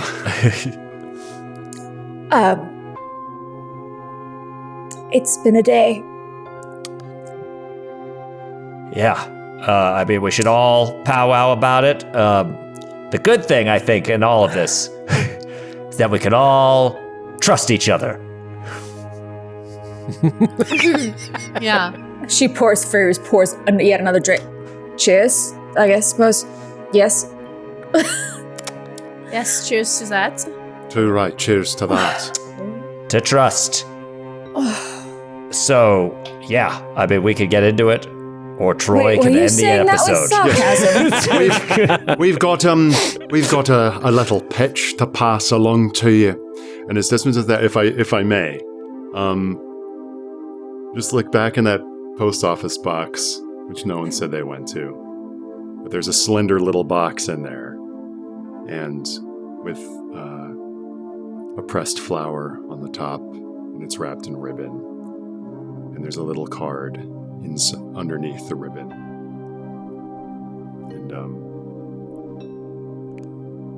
And it just says something to the effect of like, and the letterhead, the stationery is just EGB ampersand B. And as you are sipping in this little room, would have been terribly thoughtless of me to disregard the feast of Saint Valentine, Miss Chabron. I do hope this gift finds you well. Know that you, in the safety of, shall I say, the squad, is the subject of my every waking hour. I do hope that all is well with you, and you shall return betimes. And knowing that you're out there, on this most romantic of days, brings to me a snatch of John Donne. And now good morning to our waking souls, which watch not one another out of fear, for love all love of other sights controls, and makes one little room, and everywhere. From a little room, yours, V. Oh fuck, I forgot Valentine's Day. That's amazing. This you just have these men in your life that's just in love with you. They just keep secrets. She's drunk now. That was beautiful. I hope he doesn't do anything ever to hurt you. Wipes away a tear. Oh, fuck, I didn't send him anything. And Carter's like looking at Margot and like starts sweating. Did you get your Cracker Jack box, Carter? Did you get your cereal? Ring for me? Troy? Did you tell anybody where you're staying? Like Desmond, No. did you tell? We didn't tell Barrington. Mickey, your uncle, or anything? Told no one. No one knows we're at this hotel. No one knows you're at this hotel. Okay. We're staying under the name Underhill. Underhill. Yeah. Okay. So, imagine the night is just you guys laying out everything that Zara told you. Obviously, Margot not being super forthcoming. I don't even know if Feyruz is getting into the weeds with her personal story. So it's great that you guys have plenty to talk about. It's Saturday night.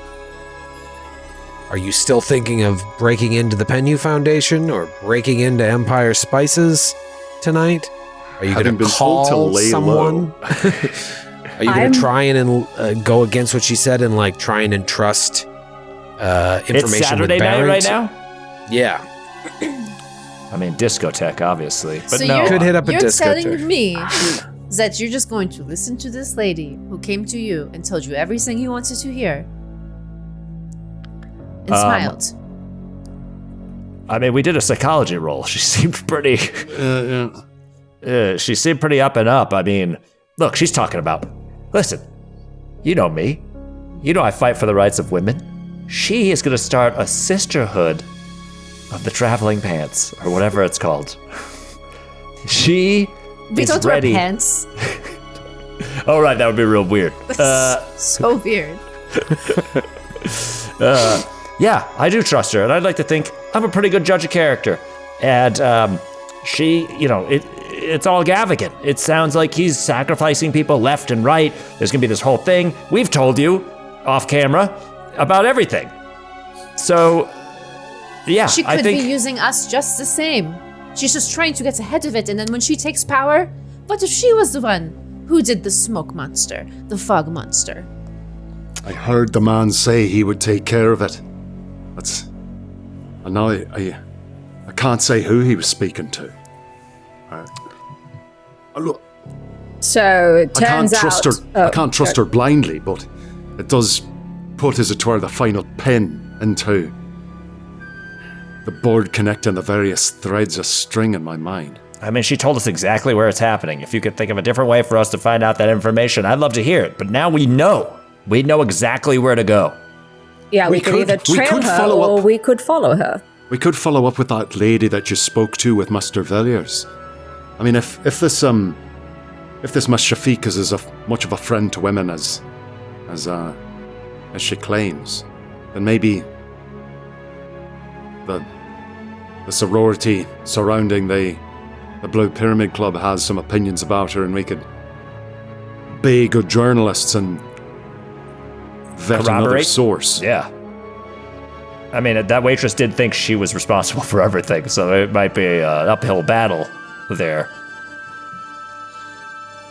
I mean, I just walked away from that meeting wanting more than anything to get into that Miser house.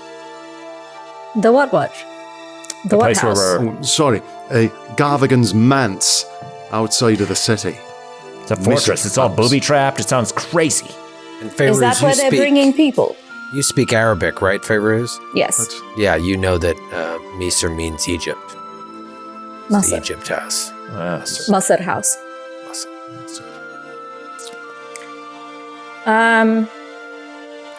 She Well- advised us to lay low, but I suppose we're under no obligation to follow where the Queen of the Order leads us. We got 3 more nights. What? I say Queen it's of been the Order.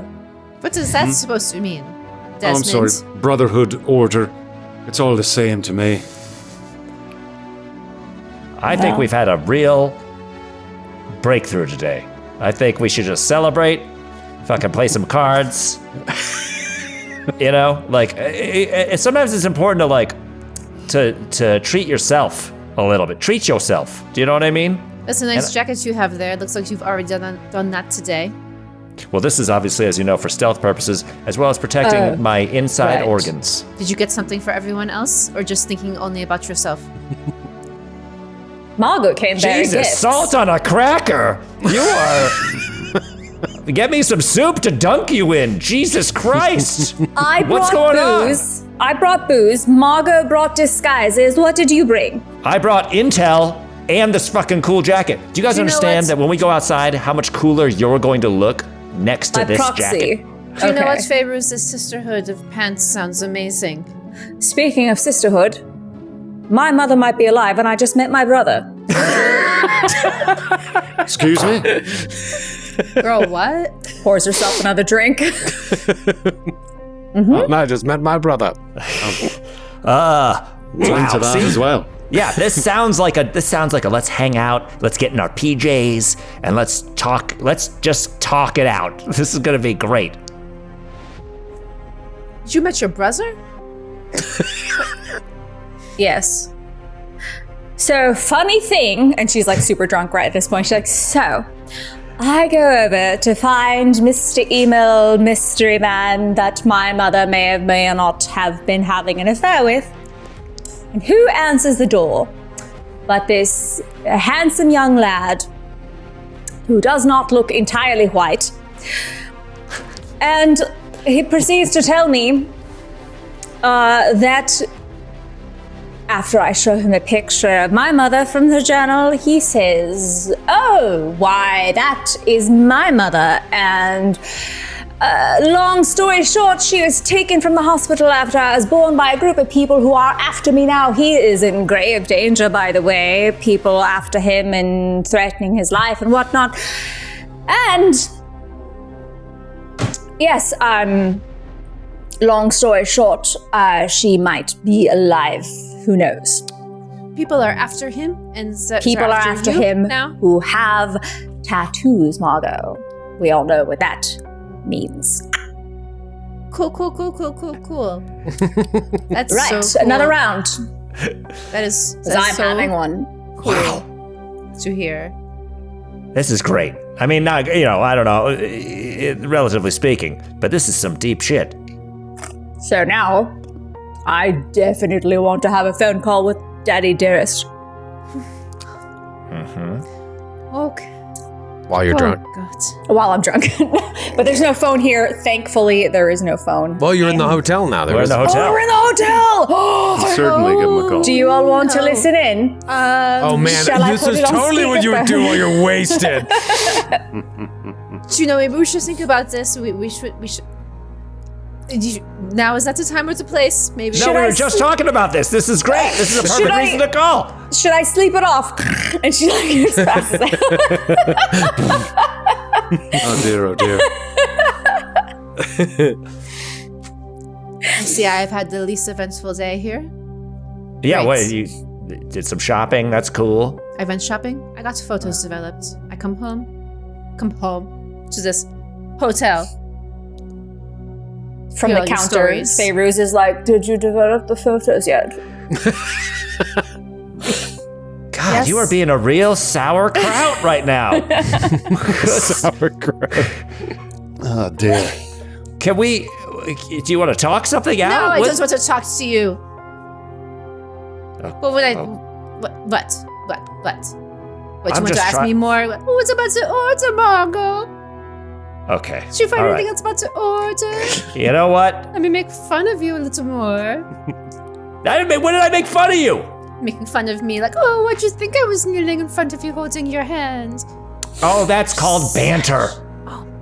I wonder if we tattoo these boys the with same. these babies, if they will live longer or not. I bet you they would. I don't know. Let's see. She like scrounges through like the hotel trying to find like a sewing kit. What is Some that? ink. She's like, let's just fucking do this. Whoa. You want to be part of the order? Part of the Prison Stamas? tats. Yes. It's gonna I got enough marks on my body. Thanks. have this drunken German give me a stick and poke of an evening. No, thank you. Have me walking around looking like some sort of longshoreman.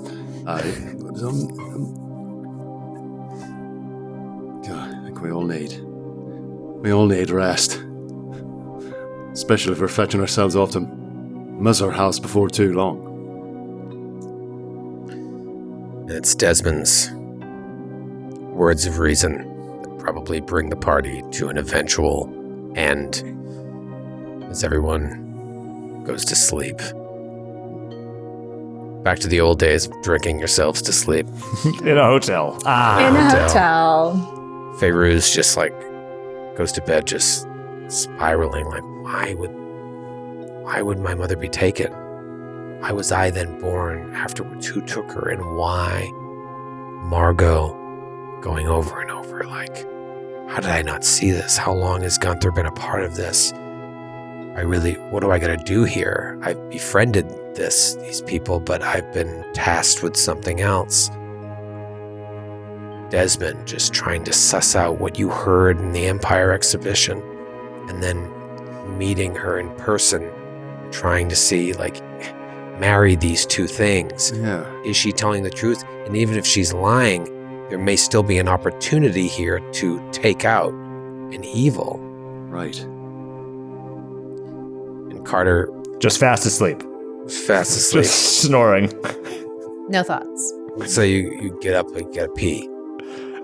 And you stumble into the bathroom. Pee. And then you go over the sink and you wash your hands. And then you look up in the mirror. And when you look in the mirror, you just see your original, beautiful, full face.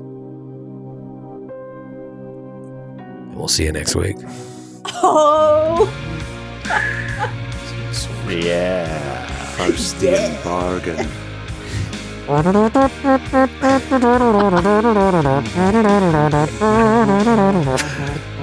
a day. Wish we had like real good like music that we can't use. We'll get that. Season 3.